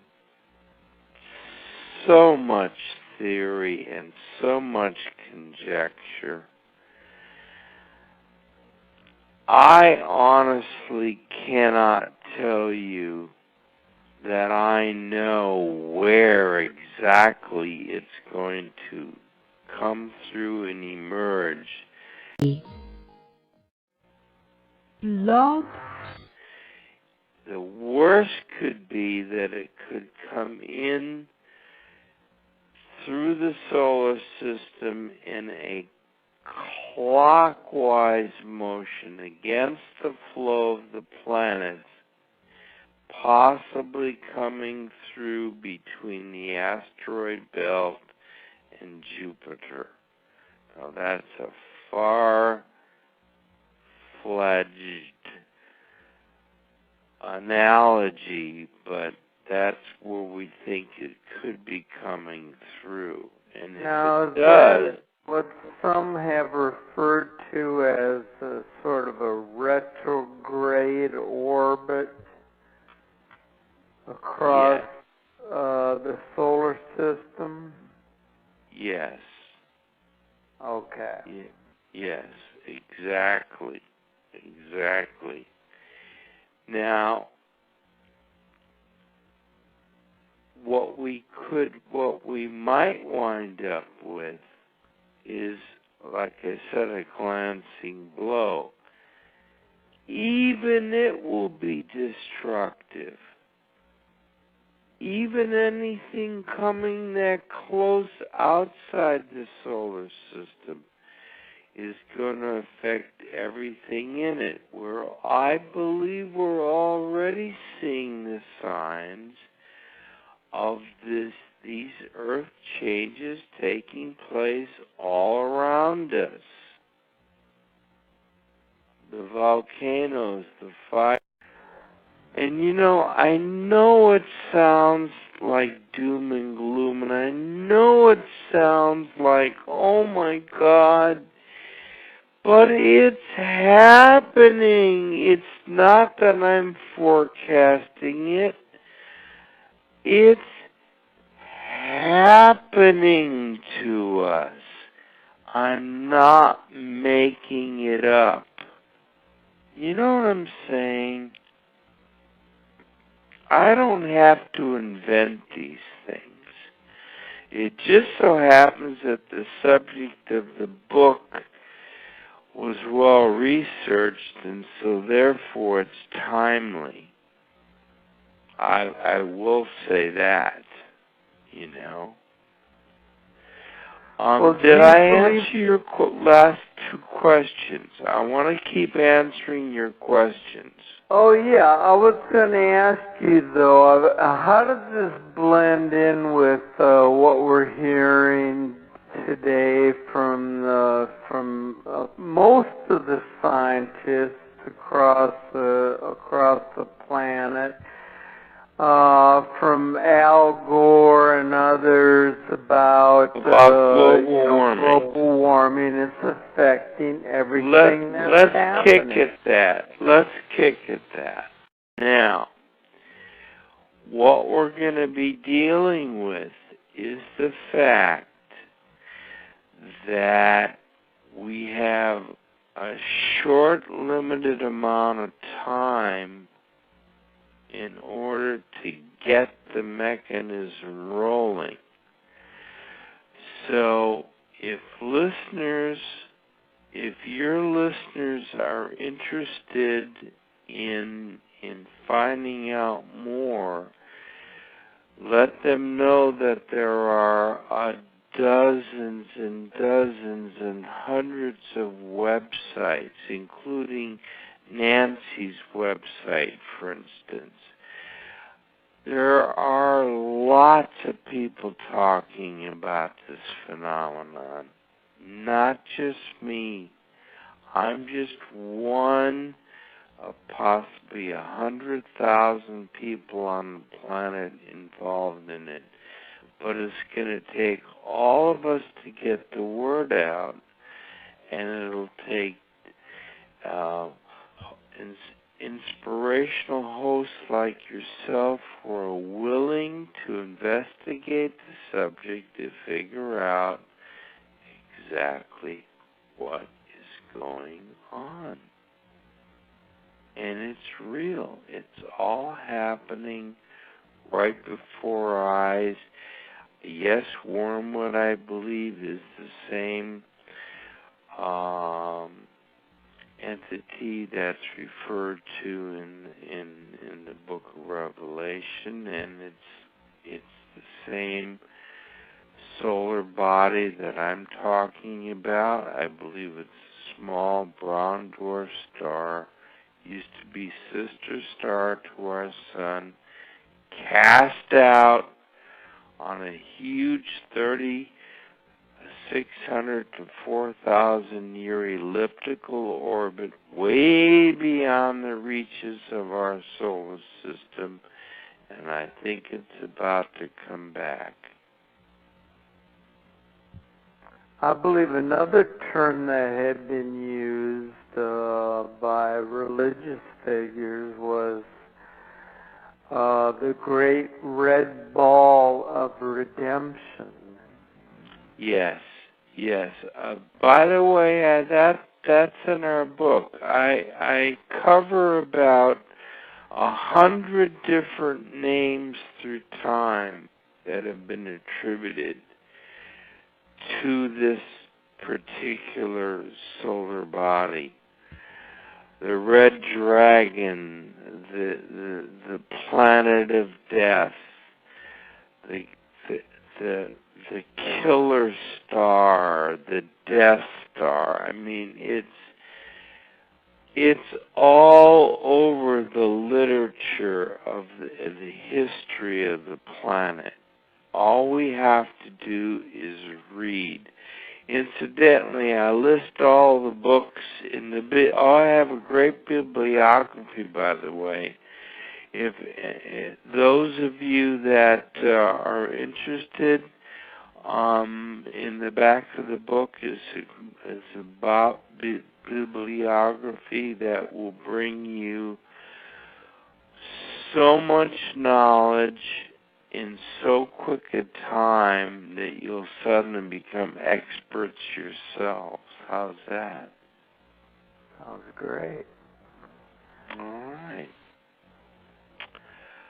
Any more questions I can fulfill, or do you want me to Yeah, let's go into, I want to talk a little bit about Chapter 10 of your book, where you offer a survivor's manual for those hoping to minimize the devastation to themselves and their families.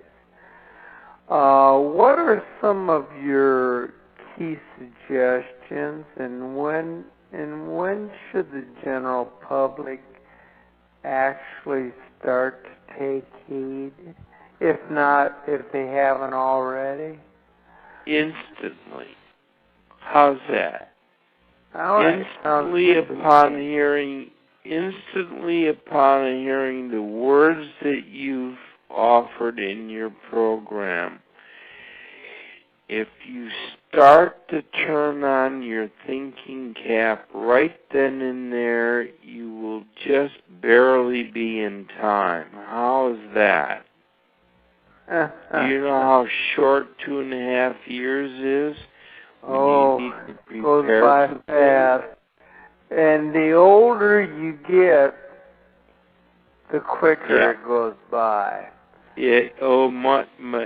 By the way, I can tell you that my time frame in terms of reality construct seems to be speeding up, just unbelievable. 24-hour day seems to come and go before I can even figure out what I'm doing. Unbelievable. It really is. So here's what we need to do. We need to take stock of our individual preparedness. We start with the individual. You, me, Mary, Richard, James, and Sally. All of us need to sit down, clear our minds, and figure out, what would I do if suddenly I was confronted with horrendous news or a real disaster coming at me, or I found that I was in the path of a tornado? What would I do? We have to figure out, first of all, where we live, very methodically. Where do I live? Where are the danger zones in each of the states that I live in? Do I live on a seacoast? Do I live near a large body of water like a lake, like Lake Michigan? Incidentally, Chicago, I was born and raised in Chicago, by the way. Okay. I know the power of Lake Michigan. Can you imagine that sloshing out of its basin, 300, 400, 500 feet high and rushing into downtown Chicago? Well, I don't think there'd be anything left of downtown. There wouldn't be much even to talk about. So, you remember Deep Impact, the movie? Yes. And remember The Day After Tomorrow, the big tidal wave that came crashing into Manhattan? Oh, yeah. Okay, well, that's a possibility. I'm not saying it's going to be probable, but anything's possible. That's why these movies were made. By the way, these movies do more to hip the public and to get everyone's thinking cap on than you would ever imagine. Okay, now, we need to individually take stock. Where do I live? And where are my safety zones? Do I live in a secure structure? And do I have emergency supplies? Do I have bandages? Do I have food? Do I have emergency water, medicine? Do I have pet food? Do I have diapers for the baby? Do I have enough medicines for myself? And by the way, you should always keep a stash of coins, nickels, dimes, quarters, pennies, half dollars.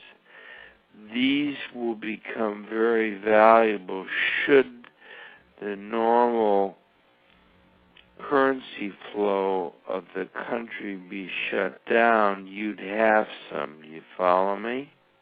Yes. Also, small bills, dollar bills and fives. Anything larger, you're a big target. You should have at least $400, $500, $600, $700. I know. Where do I get the extra money? Well, you pinch it, you know. You pinch $5 here and $6 there, and you have change, and then you start to put some bills together, and they should be in a safe, secure, dry environment, possibly inside of 1 or 2 plastic bags. Why? You want to keep the elements away from the money and the coins. Okay. Medicine. Enough for at least a month. Enough aspirin, bandages, antiseptic, some alcohol, iodine, things like that. First aid kit. General first aid kit. Yeah. And also get water purification tablets. Now, in the book, I tell you where to find all this stuff. There's a whole chapter devoted to a typical 3-month to 6-month hibernation period of what you would do if you were stuck in your house for 6 months. Now, I know it's not fun to talk about, Steve, but look what's happened to the midsection of this country over the last 12 months with just tornadoes alone. Correct.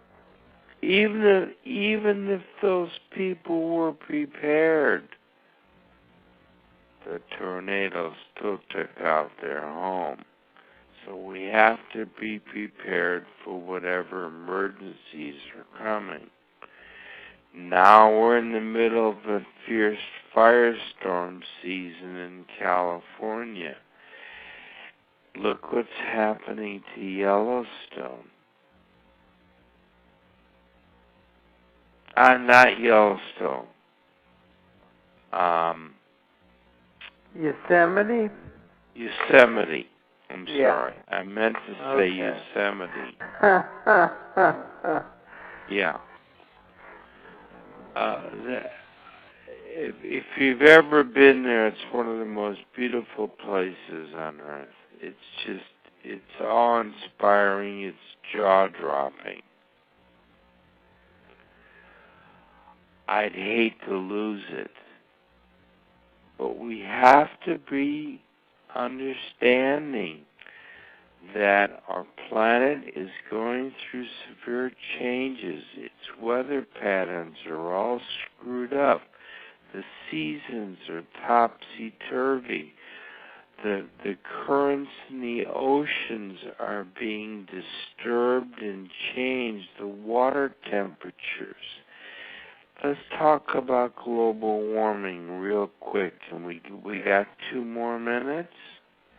Yeah, we got about 21 minutes left. All right, let's talk about global warming real quick, okay? Now, I'm not a global warming expert. I'm not Al Gore. I don't claim to be, but I have done a little bit of research on it. We have a 4-page spread in our book toward the back where we discuss global warming in earnest. We believe that there is such a thing called global warming. We don't disagree with the theory that there is this phenomenon going on. But what we disagree and what we beg to differ on are the causes of this phenomenon called global warming. Here's what we believe. We believe that the planet is heating up, partially because the core of the planet is heating up. And if you heat the core of the planet, don't you also heat the shell of the planet? Yes? Yes. Have to. And that shell connects to the surface. Sometimes under the sea, where the crust of the earth is met by the floor of the sea. Well, that radiates heat up through the water, doesn't it? Of course it does. You ever boiled an egg? You put the gas on or the electricity and it heats the pan heats the water, and it cooks the egg. Okay. We believe that global warming is being caused probably at least 40 to 50%, which means a 50% increase in the global warming capacity because of the Earth itself. Nothing to do with CO2, nothing to do with mankind. Although we're contributing greatly to the problem, don't get me wrong, mankind is not the sole cause. We also believe that the ring of fire is about ready to explode. You know what the ring of fire is? Yeah. Okay. Now, it's transglobal. It cuts across almost 3 separate oceans. If the ring of fire goes, the game is up. It's over. If the ring of fire volcanoes explode, even if only 3 or 4 explode, it could cause us a terrible global already cooling seeing period. a lot of activity in the Ring of Fire, you know, especially in Indonesia and some of those islands in the South Pacific. All the Ring of Fire volcanoes are starting to pop. They're starting to shake. They're starting to shimmer. They're starting to power up. Because I believe that the core of the planet is injecting, because it's heating up, it's causing more magma flow. Now, there are thousands and thousands of small little baby undersea volcanoes at the base of these big volcanoes that are undersea. Like Kilauea, do you realize how massive the base of Kilauea is? Oh, it's tremendous. Mm-hmm. Several hundred miles in circumference. Yep. Several hundred miles in circumference. And we're seeing more increased lava flow there. Yes. Mauna Loa has been one of the most active volcanoes in modern times. In fact, it's never stopped flowing in recent times. Now, if this is any precursor to what we're to expect, Steve, we're about ready to experience another level of volcanic activity on the planet. Now, if all these little baby volcanoes are in fact venting under the sea, we must know about them. Come on, we've got sensors all over the planet for volcanic eruptions under sea. Why aren't we talking about it?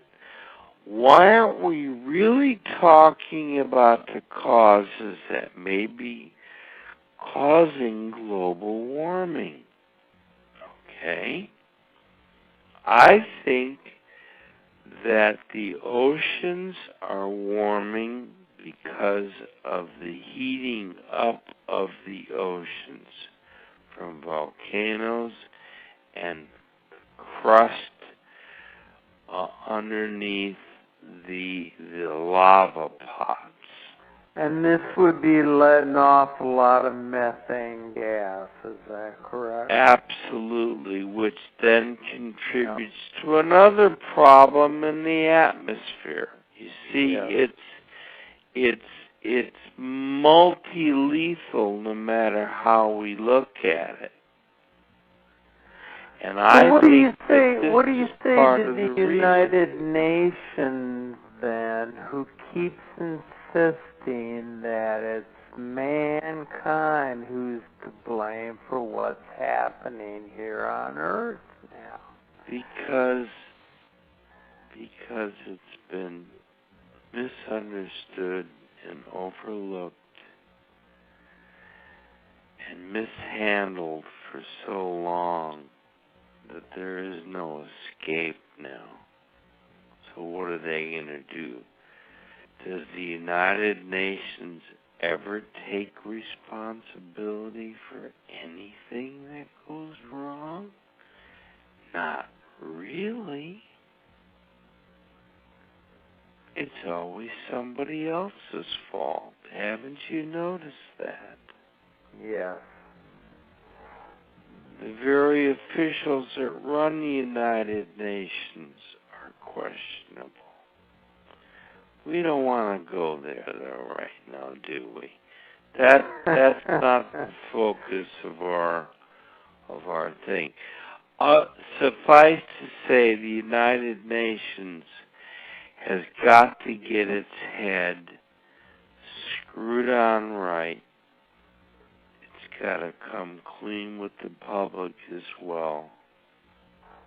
It has to act as a united body for the protection of the planet. If not, then disband it and get rid of it. It's of no value. What they need to do is understand that the whole world right now is threatened. This goes way beyond national borders. Okay? And if you're right about your thoughts and your ideas and helping to get the information out, you are in fact involved in this mission in your own way and in your own mode of operation. And for that, I'm very grateful to you.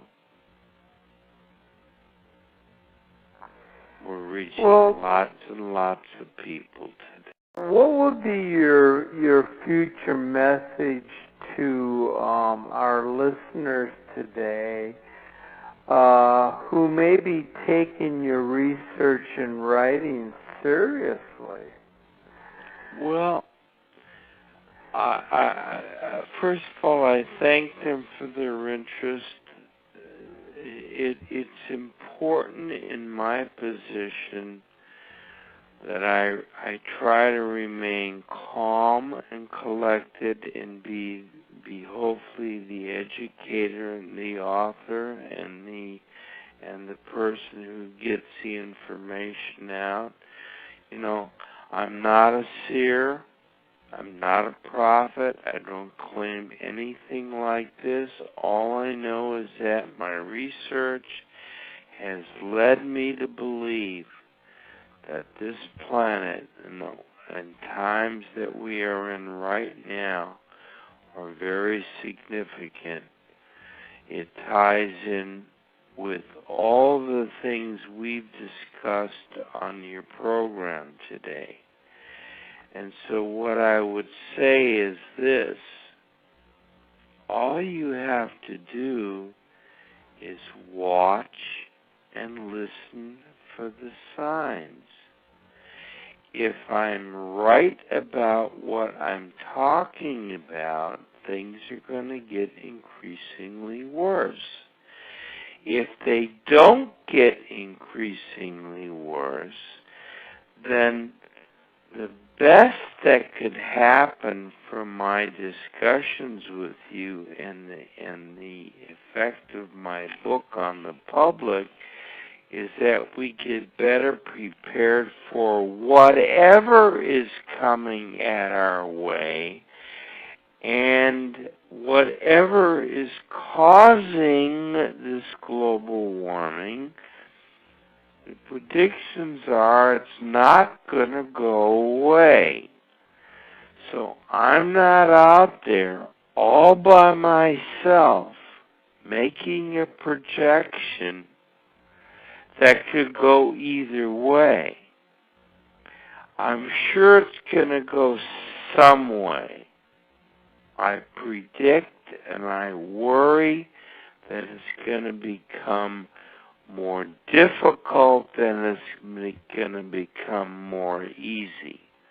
I think we're in for huge planetary changes. I think we're in for a reality change. I think we're in for huge political upheaval in the world. I think that the planet itself is coming alive to do what it has to do to survive itself. Now, that may be an overly cosmic view, and it may be way too metaphysical for some people, but I honestly believe, Stephen, that we're involved in a very exciting time to be alive right now. We're going to see, witness, hear, and experience things that no other people at any other time in the history of this planet will be able to experience. So, frankly, I'm looking forward to the future. You know that that's where we're going to live the rest of our lives, don't you? Is where? It's in the future. So we should prepare for that future. We should Of course, be some aware. may be looking at that future as being one of inconsistency, a very bleak outlook on life's prospects. But it's how you look at living without the computer and the TV, you know. Yeah. How can people do this? Well, first of all, it's like looking at the half-empty glass. Are you looking at it as half full? Oh my God, I'm almost out of water. Or are you looking at it half full and saying, thank God I got a half a glass of water here? It's how we perceive the future. It's how we perceive these forthcoming earth changes. Look, we know something's wrong. We know something is definitely wrong with not only the psychology of the human psychology of the planet, its survival techniques, its preparedness, its weather. Look, we're governed by the weather.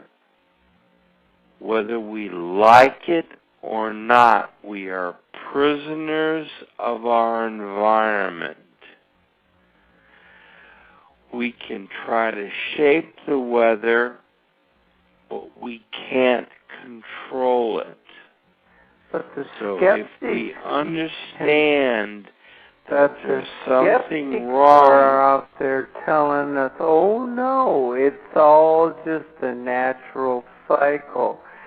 Something it is that a natural happens every cycle. 1,000 years.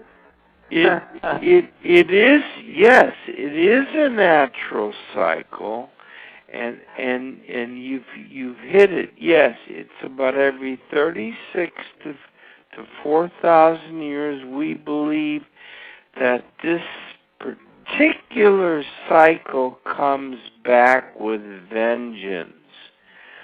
That's why in the book we talk about the fact that there are whole periods that mankind seems to drop out of itself, that it has to kind of get back up and shake itself back together again. We've seen this time and time and time again throughout history. And that goes back to this whole business of whether ETs are involved or not. I believe that as each one of these terrible time periods have come and gone, that we have had extraterrestrial help. The quote, the Noah's Ark of the heavens, okay? Coming down. I do believe that they're collecting animal life right now. I strongly believe that there is a whole system of ET involvement where great, huge things called motherships are beginning to collect animal species to protect them and bring them back when the planet settles down. I think that all these things are real. Now, a lot of your listeners may say, "Wow, this guy's really out there." Well, it comes from reading books. It comes from giving lectures. It's comes from visiting Russia and talking with former cosmonauts and having a chance to write and research. My own personal library, I've got over 3,000 books. I love my books. If people like to read, they're going to love reading The Return of Planet X. And incidentally, books like mine will continue to sell for a long time because the subject in my book is racing headlong to meet the future. And I mentioned earlier that we are going to be products of the future, by the way. What our understanding is of who we are and our ability to survive in a rapidly plummeting world will tell us who we are experientially. And metaphysically, we will be able to sustain ourselves. I want to ask you really quick, if we can, we got like 6 minutes left, but I wanted to ask you this question. What is your advice for those in the listening audience who believe that they themselves may have experienced a UFO sighting or a close encounter with an alien being or both? Well,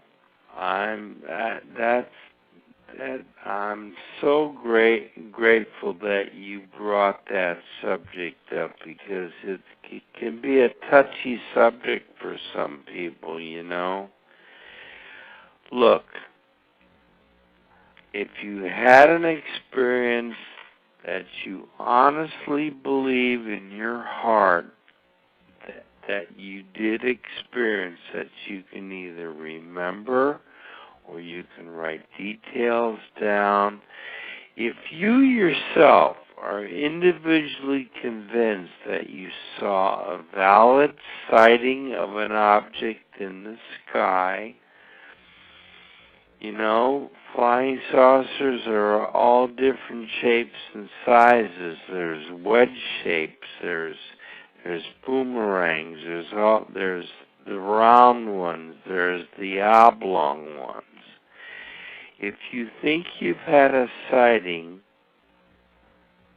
and you firmly, honestly believe it at your core, then you probably have had a sighting.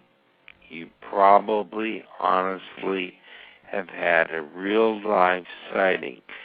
If you think you've had visual contact with an ET, or been near it, or saw fleeting glimpses of it, or actually communicated with one, well, then I don't have to convince you that your experience was real. You should know. Now, if you think you've had one of these, what you can do is,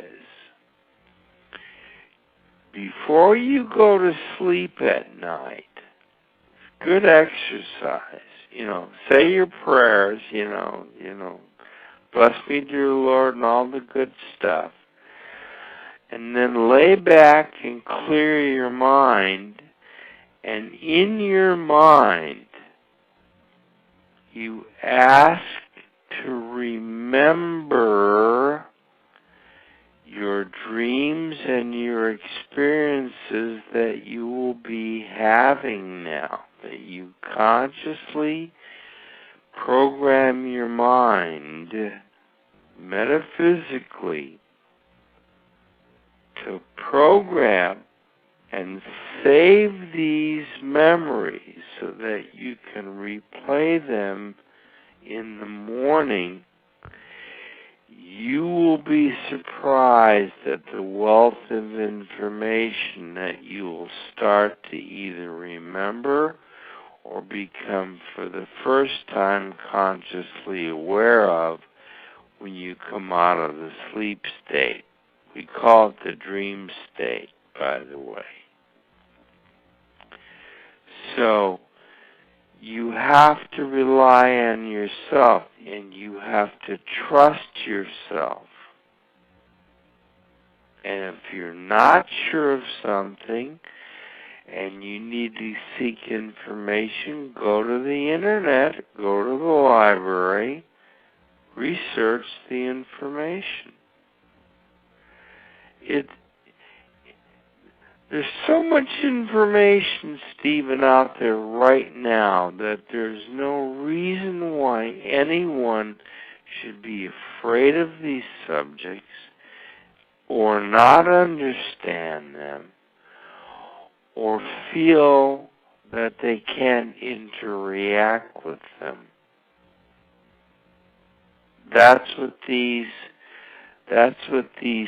spiritual presences are, and that's what the ET culture is all about. They are beyond us physically.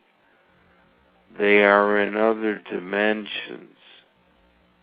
And what we have to do is learn how to communicate with them. Now, they can take physical form, and they do have physical form, and they can be here, and they probably are here.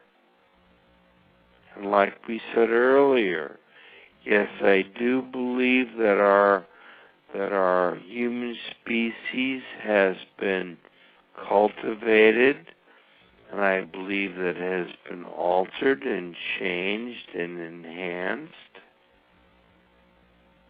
I believe that there are half-breds walking around. I don't want to get into that. That's very controversial. I do know of some research in Russia that's going on about this. So, for each individual, the experience is different. For each individual, they have to understand who they are and why they are. And if they can figure out their mission in life, if they can understand if they've had an experience like this, then there has to be a reason why they've had an experience. Maybe somehow they're connected to it. Maybe they're somehow involved in an ET movement of some kind. Usually people that I encounter on the road in my my talks and my visits and things like that, they'll come up to me and they'll tell me some very personal things. And I'll say to them, do you have a diary? Did you make notes on it? Well, yes, I did. Then go back to those notes. Look them over. Study them. And in meditative states, go back and try to live the experience. You'd be surprised how much information will come back to you. Because basically your mind has already stored it. You know, it is a computer. And computers are designed to store information.